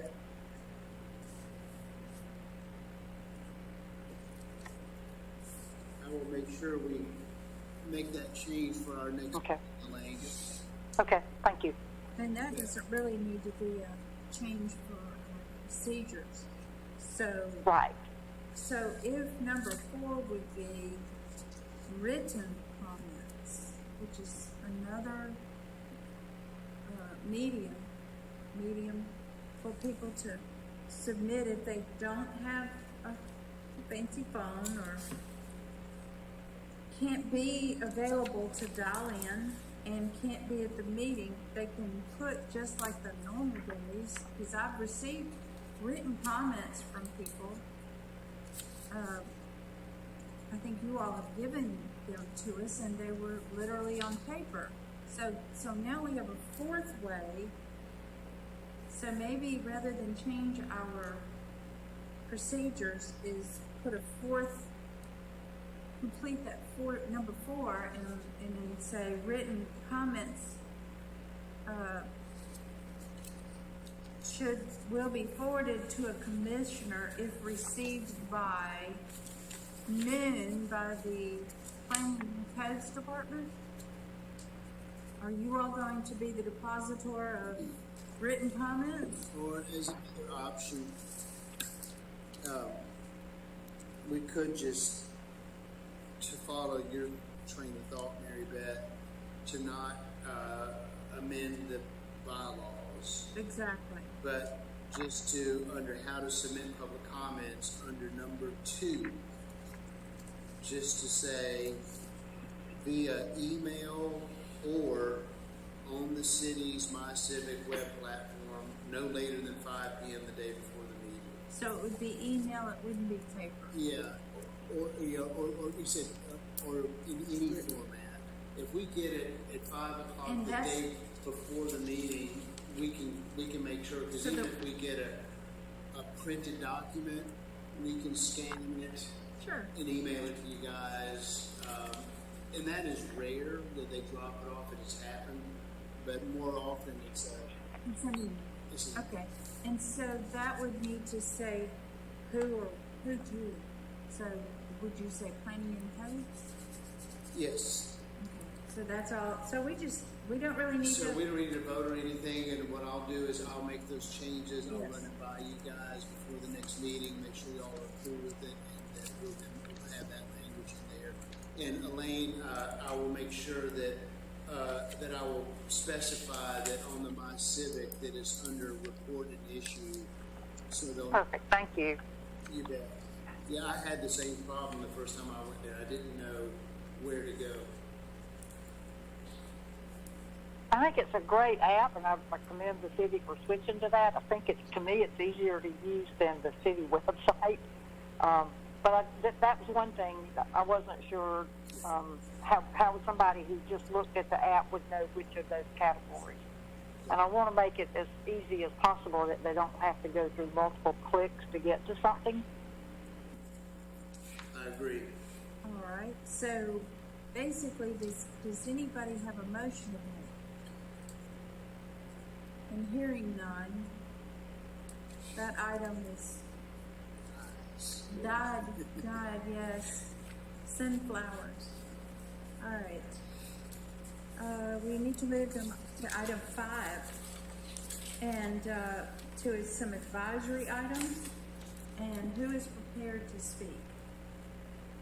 I don't think we have. We don't have any. Oh, not that I am excited about that, but I want to be a little bit. Okay, none. All right, now, item 6, monitoring status of planned developments. And that's staff going to speak about that. Yeah, I'm not sure what the commission wants, but what I have provided is just kind of an overview. There are 20 PDs in the city of Clemson. PD 0, which is the famed professional park, it just never got off the ground, and it's really not a PD by any standards. And so if they wanted to do anything there other than build a 40,000 square foot office park, which is not likely, they would have to restart the plan development process. So that's where it is there. Did they need to be informed? They have been. Okay. I've spoken to Mr. Fain Mis- on numerous occasions about. Mr. Fain is due. Well, whoever was with Tish. So Okay. that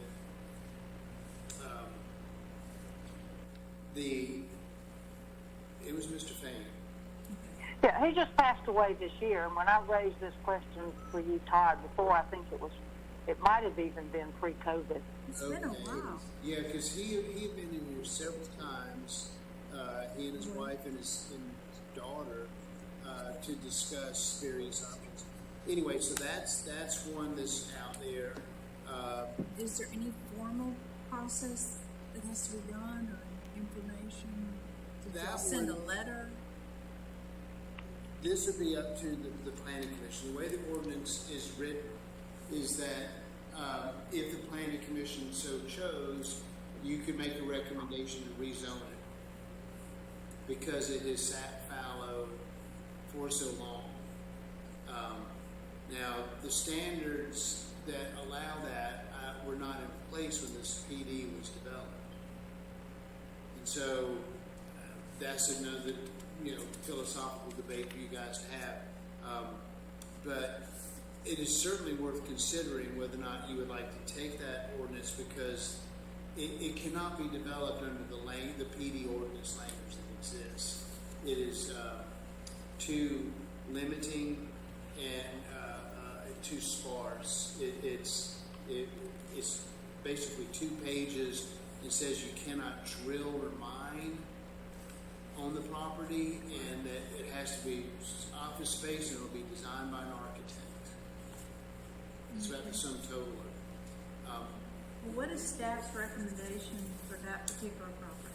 Is it to, how do we, is there anything to be done when a PD is expired?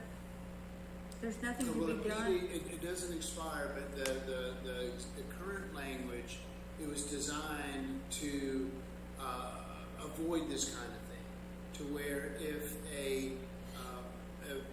and since I've been involved and since you've been involved, Mary Beth, that any plan development that came along, they have to get developed within a certain number of years. If they don't get started, they have to request an extension, and that and then if they run out of extensions, then at that point the planning commission can make a recommendation to rezone the property at whatever designation you see fit.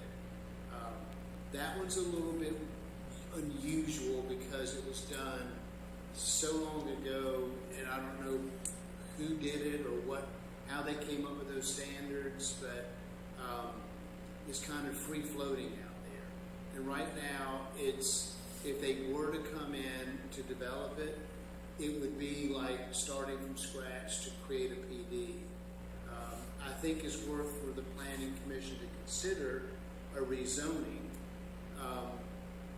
What that zoning designation would be, I don't know. It's an unusual parcel in that it abuts frontage road, which has tremendous commercial potential. It backs up to Azalea Drive, which is traditional R20 neighborhood. It's got some terrain issues, but designating it purely residential doesn't make sense since it's got commercial frontage. Designating it strictly commercial doesn't make sense because it's got residential frontage. So a PD in a lot of ways makes sense to find out a way to make it work as a mix. So I don't know that I would change anything. Okay.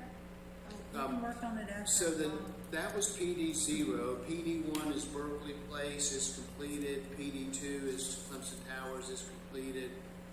Number 3 was Village Walk, is completed. PD number 4 is the Lowe's, and there are 2 out parcels abutting Issaquena Trail that have never been sold and developed, but the rest of the PD has been developed. Woodlands, PD 5 has been completed. PD 6 is the Morrison Annex, it's been completed. PD 7 is the Valley Walk, completed. PD 8 is the Retreat, completed. PD 9 is Patrick Square, it's getting close to completion. They still have a mixed-use building they intend to put in, or an apartment building, and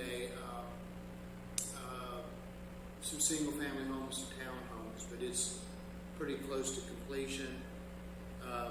PD 10 is the Village at Berkeley, and that's in process. They're building some homes out there. Right? Was that Berkeley Place? The Village at Berkeley is completed. Yes. And then you have Stone Ledge, which was a PD 11, which never happened. It got sold and got developed. That's where the Chinese Christian church is now. So that didn't happen. PD 12 was Sleepy Hollow, and that other than some additional fencing for livestock, paddock shelters, and outdoor cooking shed, it is mostly completed. There was language about an additional sleeping quarter, but I think it ran into problems because it was going to alter their status as a historic register because they were trying to attach it to the other buildings. So that one is largely completed. Aspen Heights is PD 13. There's one commercial parcel on 93 that's not been developed on that one. PD 14 is the Orchards, that's completed. PD 15 is the Clemson Town Center, that's where the neighborhood Walmart is. And there's another parcel of land where Berkeley and 93 intersect that has not been developed there. There were 5 parcels on that, or 4 parcels, and 3 of them have been developed. Grand Mark is PD 16 is completed. Earl Street is PD 17 is completed. PD 18 is Cadera, that's the Patlin Milliken site, and that we got a meeting scheduled for next week with them. They've been doing engineering work.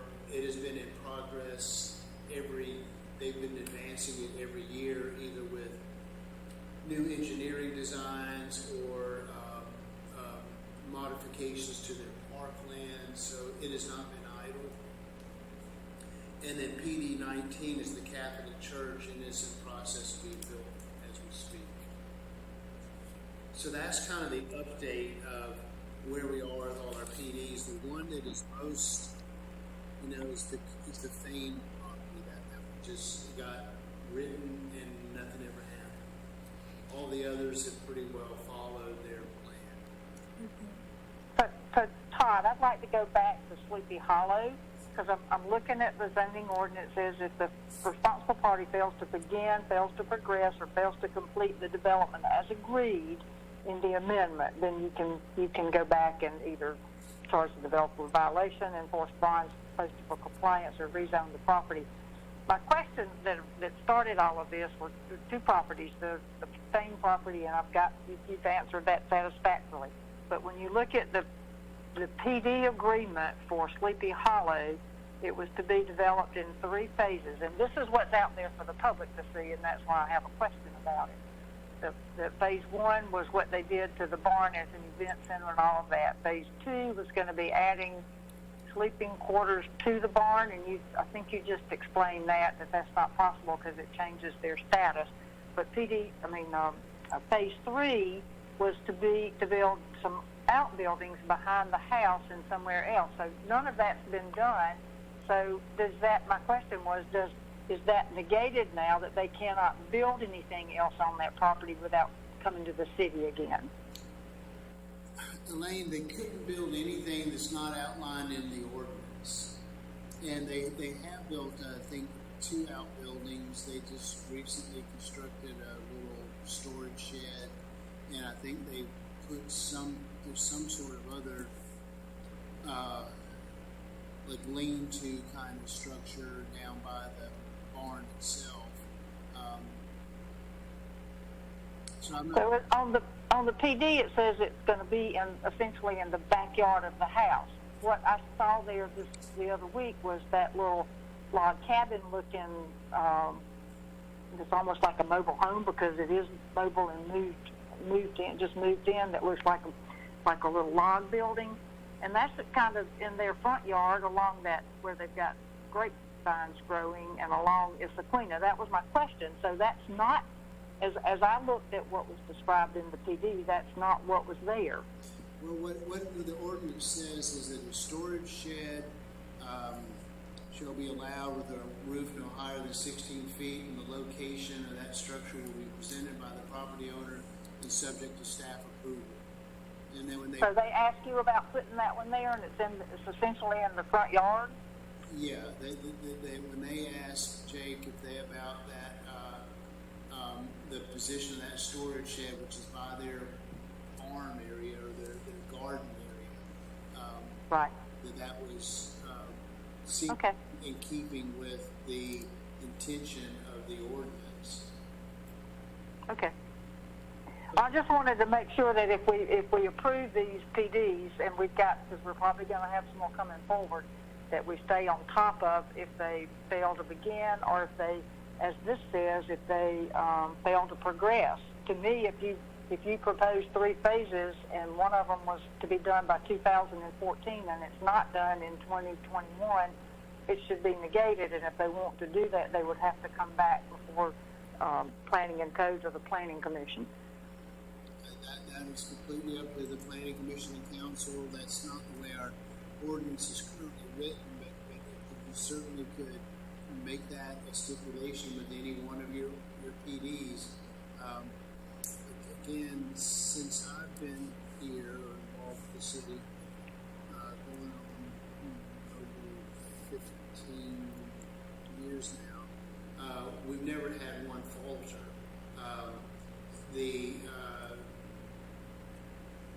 The one that had a delayed start was the Catholic Church, and they wrote and got extensions every time, and so until they got started, which was this past year, but everything else went forward as planned. So I hear your concern and I agree with it. I think we always have stayed on top of them. Nobody has been approved and then not followed through, and that they're only allowed to do what was approved. So I hear your concerns and I share them. And if you want to put some sort of sunset, it gets a little bit slippery when if you say it's got to be completed by such and such a time without an extension. We already have the extension requirement. But if you're saying that even if there's some kind of economic crisis or act of God, who knows what, that no matter what, that you're saying if you don't get it completed by such and such a date, then you lose your rights. That's something that y'all could propose and draft into any future plan development you would like. It sounds good. So I'm not saying that we add that to them. I'm saying that's what they had in the CG that they got approved. They put their own self-imposed deadlines in, I'm assuming, because there's like a 2009 or 12 and a 2014 deadline in there. This is going to be done by this date. This is going to be done by this date. Okay. I'm just asking because I was looking at what the ordinance actually says about fails to progress or fails to complete the development as agreed. I'm not picking on Sleepy Hollow. I'm just making sure we know what's going on with those. And the thing about fails with not initiated within 2 years, that would be the Planning and Codes Department responsibility to bring that information to the Planning Commission. Is that correct? May I interrupt you just a minute? I just want Sure. to be sure that Jackie is okay. This is her first time to be here. Are you needing to? Okay, just let us know. Okay. All right. Okay, Elaine. Can we come to a conclusion about this? Sure. I just was raising a question about what I saw in our ordinance and then what I happened to see in a couple of those PVs that are available online. And I guess I was just asking Todd if we approve one and in 2 years it hasn't started at all and they haven't come forward like Milliken has done to initiate it or whatever the word would be, then it would be Planning and Code's responsibility to bring that to the attention of the Planning Commission. Is that correct? That's all I'm asking.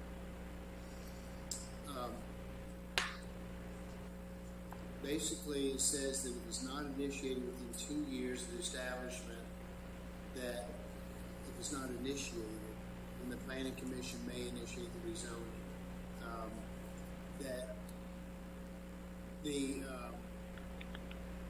It does not specify in here that who signs off on this, because we've only had one. That with the Catholic Church, I notified the owners, the diocese, well in advance of their deadline, that it had been 2 years, they had not started, they needed to request an extension and an explanation. They provided that twice, and that was done at the staff level and not through the Planning Commission not come before the Planning Commission for vote. Okay, that's what I was asking. Is it because as a planning commissioner, I don't know.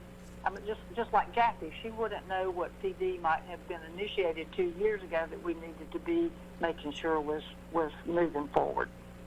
But that's good. I appreciate it. Thank you. So is there any kind of motion to be made? Well, I got a comment, I guess.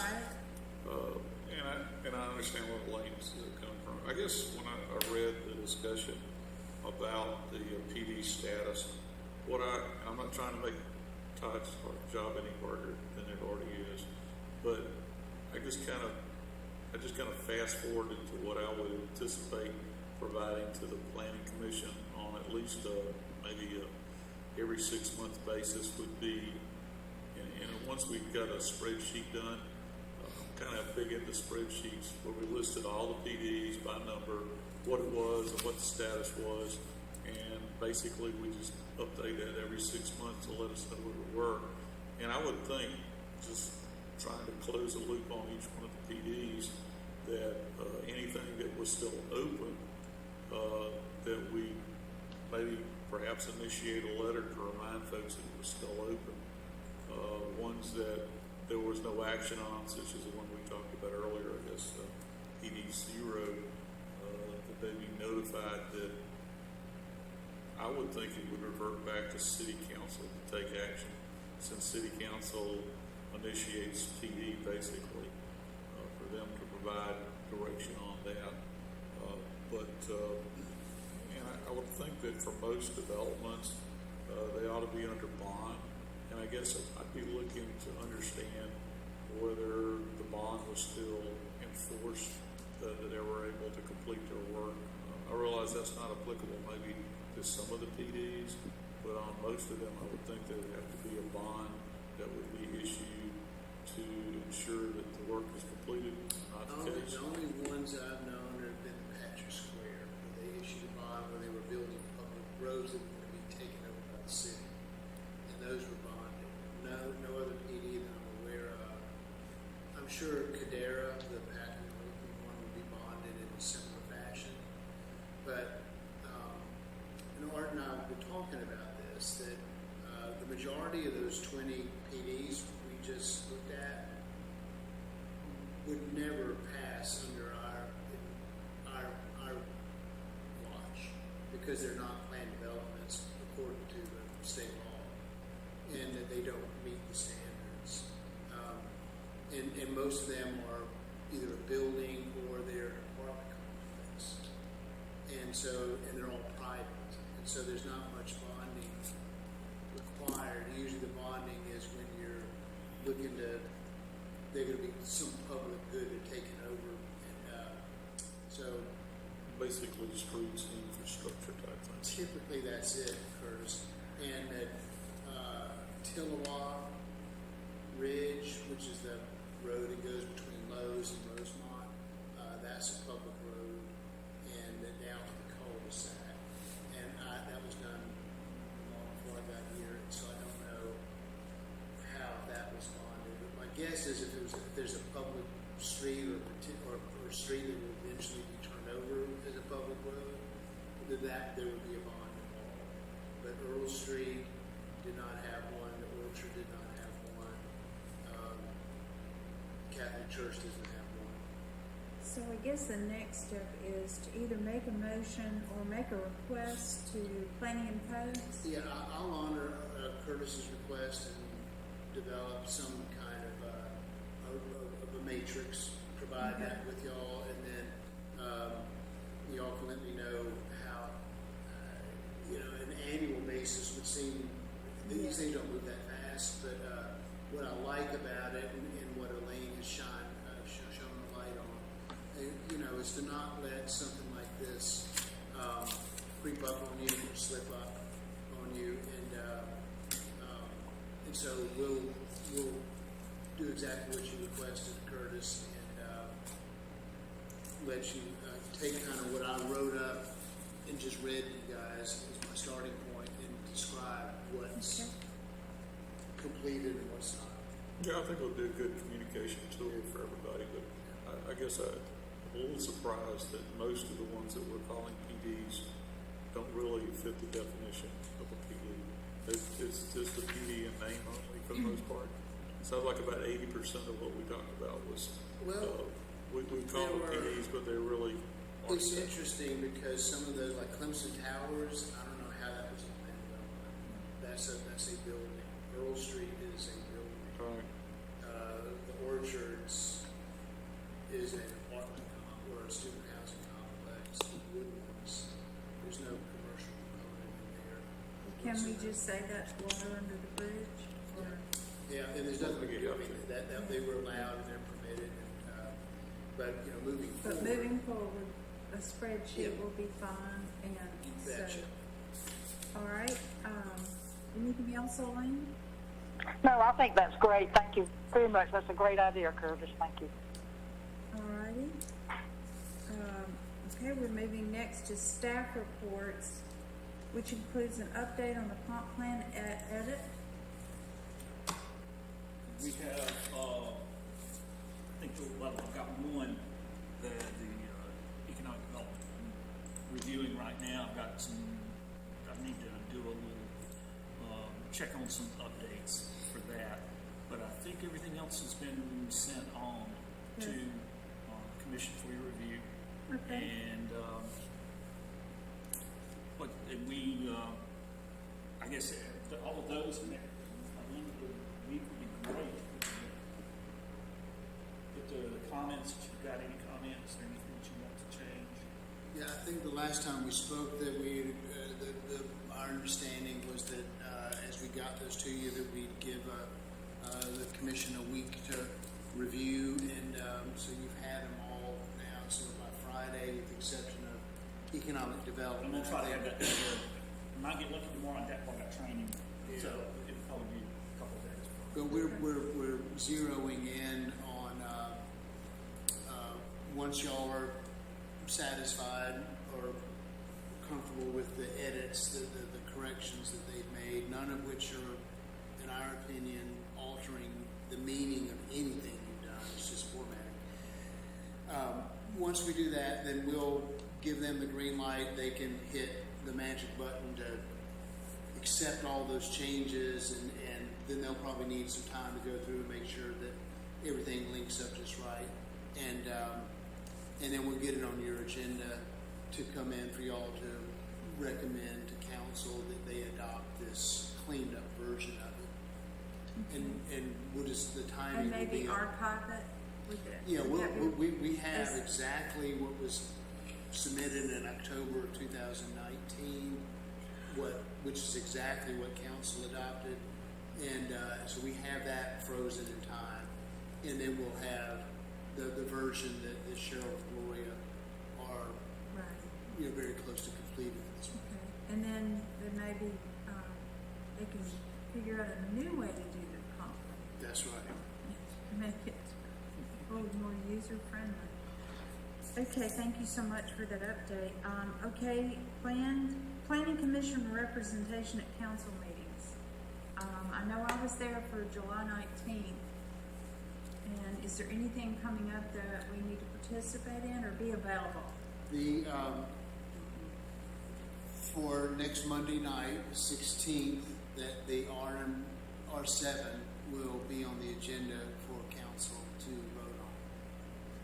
What y'all just voted on a few minutes ago, Okay. or an hour ago. That will be, well, I say that, I anticipate that to be on the agenda for the 16th. And beyond that, I don't see there are no planning commission recommendations in the pipeline. We didn't really change much, did we? That was given to us tonight with our motions? No, No. We just, It's, they already wanted that K section, is that right? Yeah. So we didn't. you change- changed it from RM1A to R7, and you, like Curtis pointed out, you Cleaned took up. out the patio home out of the definition.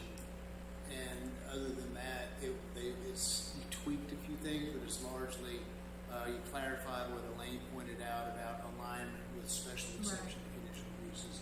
I mean, if anybody wants to represent us, I'm not gonna be the default on this. this time, so if anybody else wants to be there, certainly have my blessing. What day? 16th. Next Monday.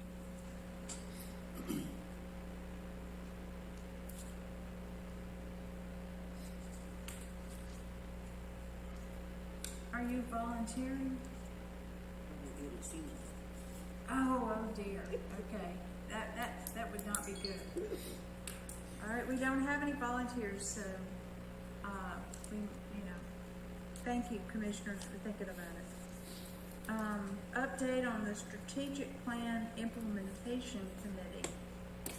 My update there is that committee has, I'm not sure if officially, but it has, at their meeting last Wednesday, that they felt like their work was largely done as the implementation committee was disbanding, and they were going to then move into different work committees. I know there's a transportation committee, a land use, a housing, economic development, university relations committee, and then they were talking about, I believe they called it an accountability committee.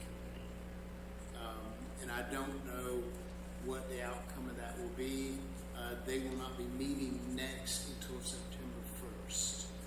Okay, so The, current, go ahead. the accountability committee will meet once a month. The other small committees that he just mentioned will continue to meet, whether weekly or bi-weekly, to finish working on their different committee items.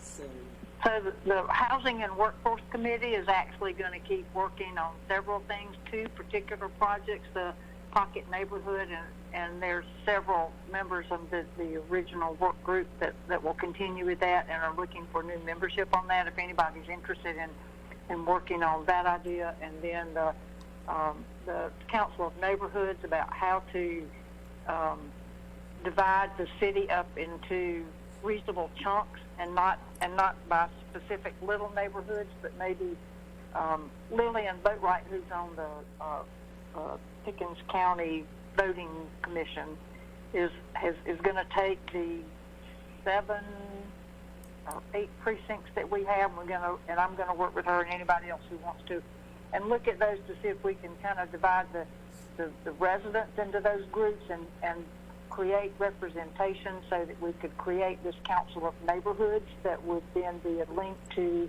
between all of the residents and the city. So that one will continue. The other question I had, and I thought Todd and maybe Mary Beth, that you did, I don't know if you talked about it at the very beginning when I was having trouble getting in to listen to everything, but aren't we supposed to have 2 representatives from the Planning Commission to be recommended for the accountability committee moving forward? Or if you didn't get to, I'm going to wait till they're through talking. Are you?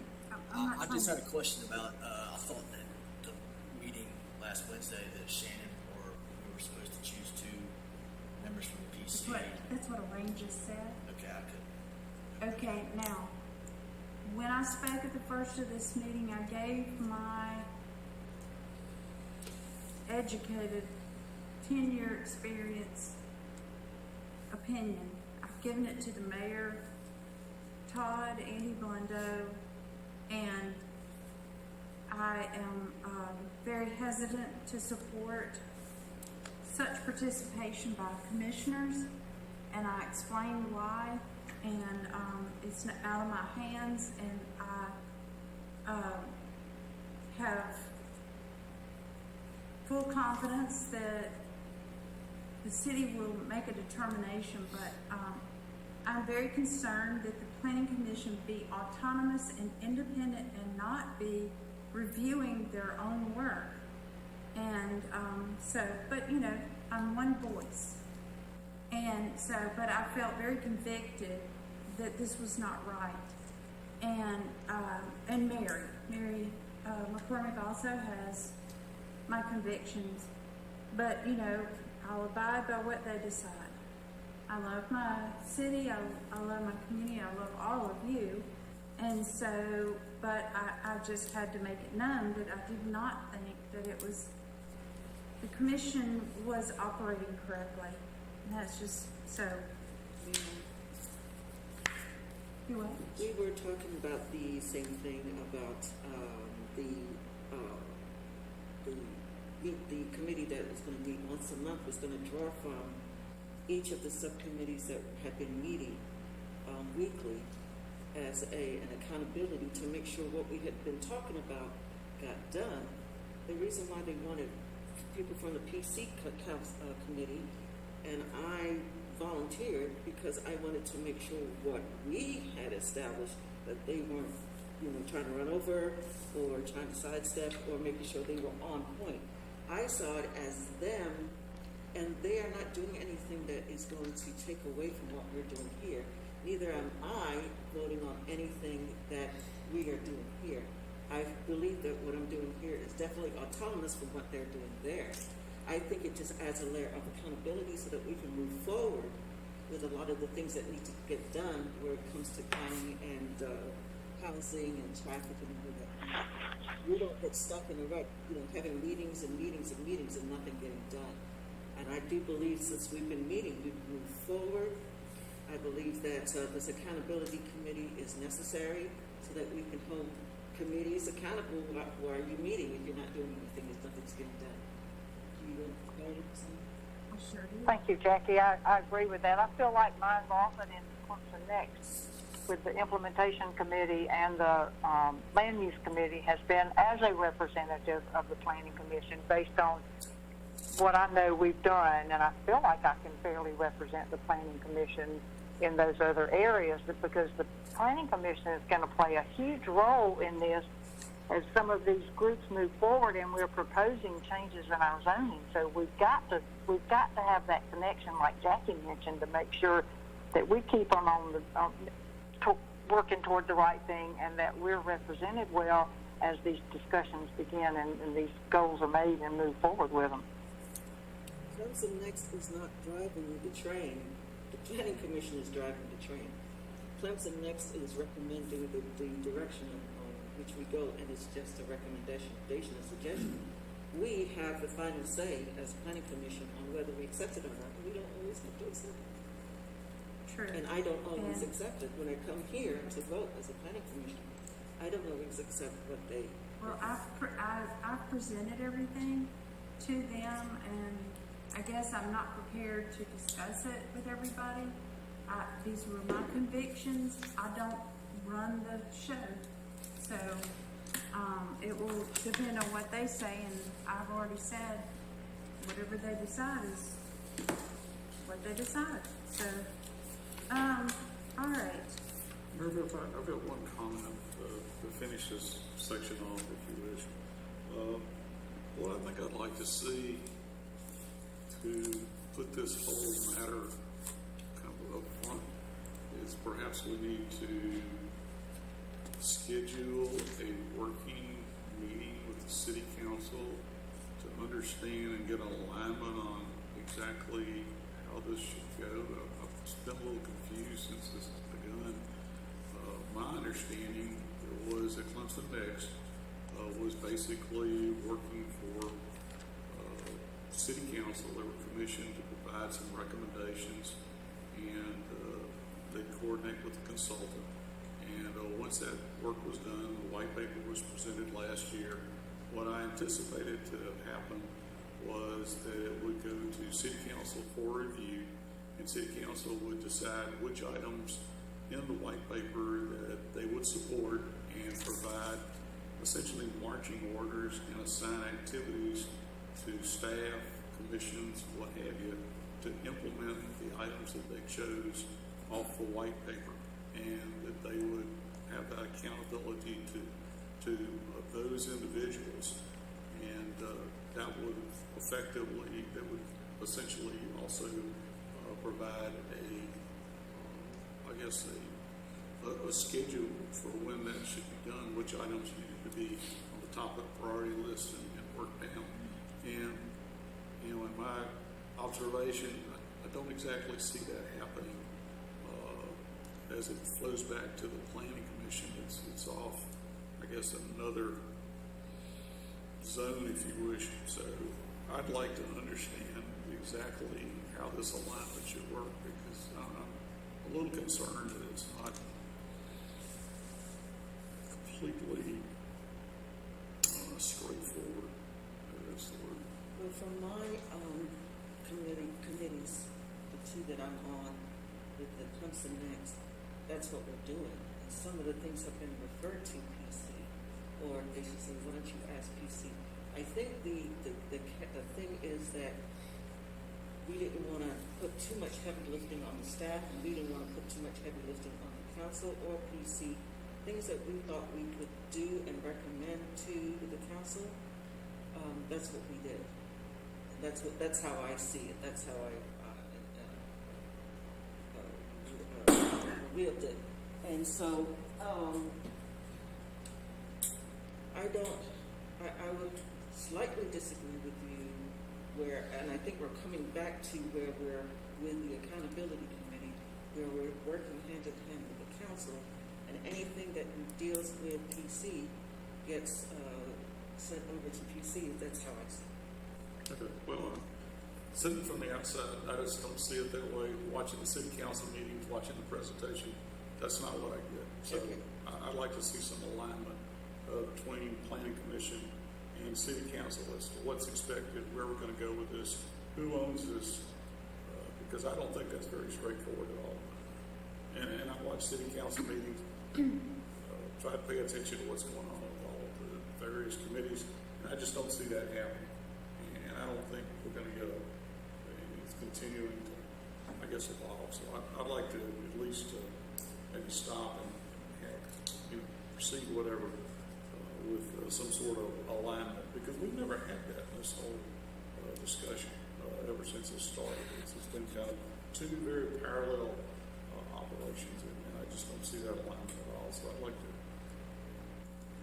make a request that we see if we can have an alignment with the city. May I forward that request to the chair of the Clemson Next, at least the committee that I'm on? I would recommend that Curtis take care of this issue with whomever. And you, if you have some concerns that you do whatever you feel, that's how I proceeded. And I felt as your chair that I was very uncomfortable with the situation. I've explained it to, like I said, the mayor, the city attorney, Todd, and Andy, and that's as far as I'm willing to go. I'm not going, I don't want to debate with anybody. I want you to do what you think is right. And because that's what I've done, and I'm going to accept their judgment. So, and Curtis should do that as well. And I appreciate all, and I probably left out part of what I wanted to say, which was that, the people who work on these boards and commissions think of the city as a whole, and they're willing to get in there when it doesn't involve their neighborhood, and that'd be you, Jackie. And so I appreciate that. I mean, truly, 10 years, I appreciate council, these guys who are staying here till, looks like maybe 9 o'clock almost. It's city government, it's our local government. I love it. I'm glad I've been here for 10 years, and I felt so good that I was heard when I had these problems and issues, and that's all I can say. I have no agenda. There's nothing. I just saw a problem. My background is in several fields, and I just didn't see, it just wasn't right to me. But it's not, not wrong. I think it's important that, Sure. your concerns are And important they were heard. and valid, and they need to be heard. They were, and I appreciate that. So, future workshops, other events. Maybe something will come out of The it. only thing I could do is that, I'm going to leave it up to Curtis, but, I think right now, the date that y'all had set aside is the 24th, right? That's the fourth Tuesday of the month. Tuesday. And so that date is out there if there was something y'all wanted to convene for, but right now there's nothing radar that warrants that, other than what Curtis just suggested if he chose to go that route. All right. Any other comments? Just a quick question, Todd, if we wanted to make that recommendation, should that be something that we make a request to the mayor for, or since this is really not a Clemson next request, this is a planning commission request to the city council. Yeah, and I would, if you would like, I'd be glad to do that for you, or like Mary said, if you wanted to, make the request directly yourself. But either way, I can help guide you through it. Well, I'm happy to work through the staff. Okay. If you want to just touch base tomorrow, it's going to be kind of crazy because, like Art said, we've got training almost all day. Sure. But shoot me an email. We'll find a time we can talk through it and try to get the ball rolling on that. Okay. All right then. I appreciate you all being here and our staff, and I would love to hear a motion to adjourn. I'll make a motion to adjourn tonight's meeting. Second. Voice vote, say aye. Aye.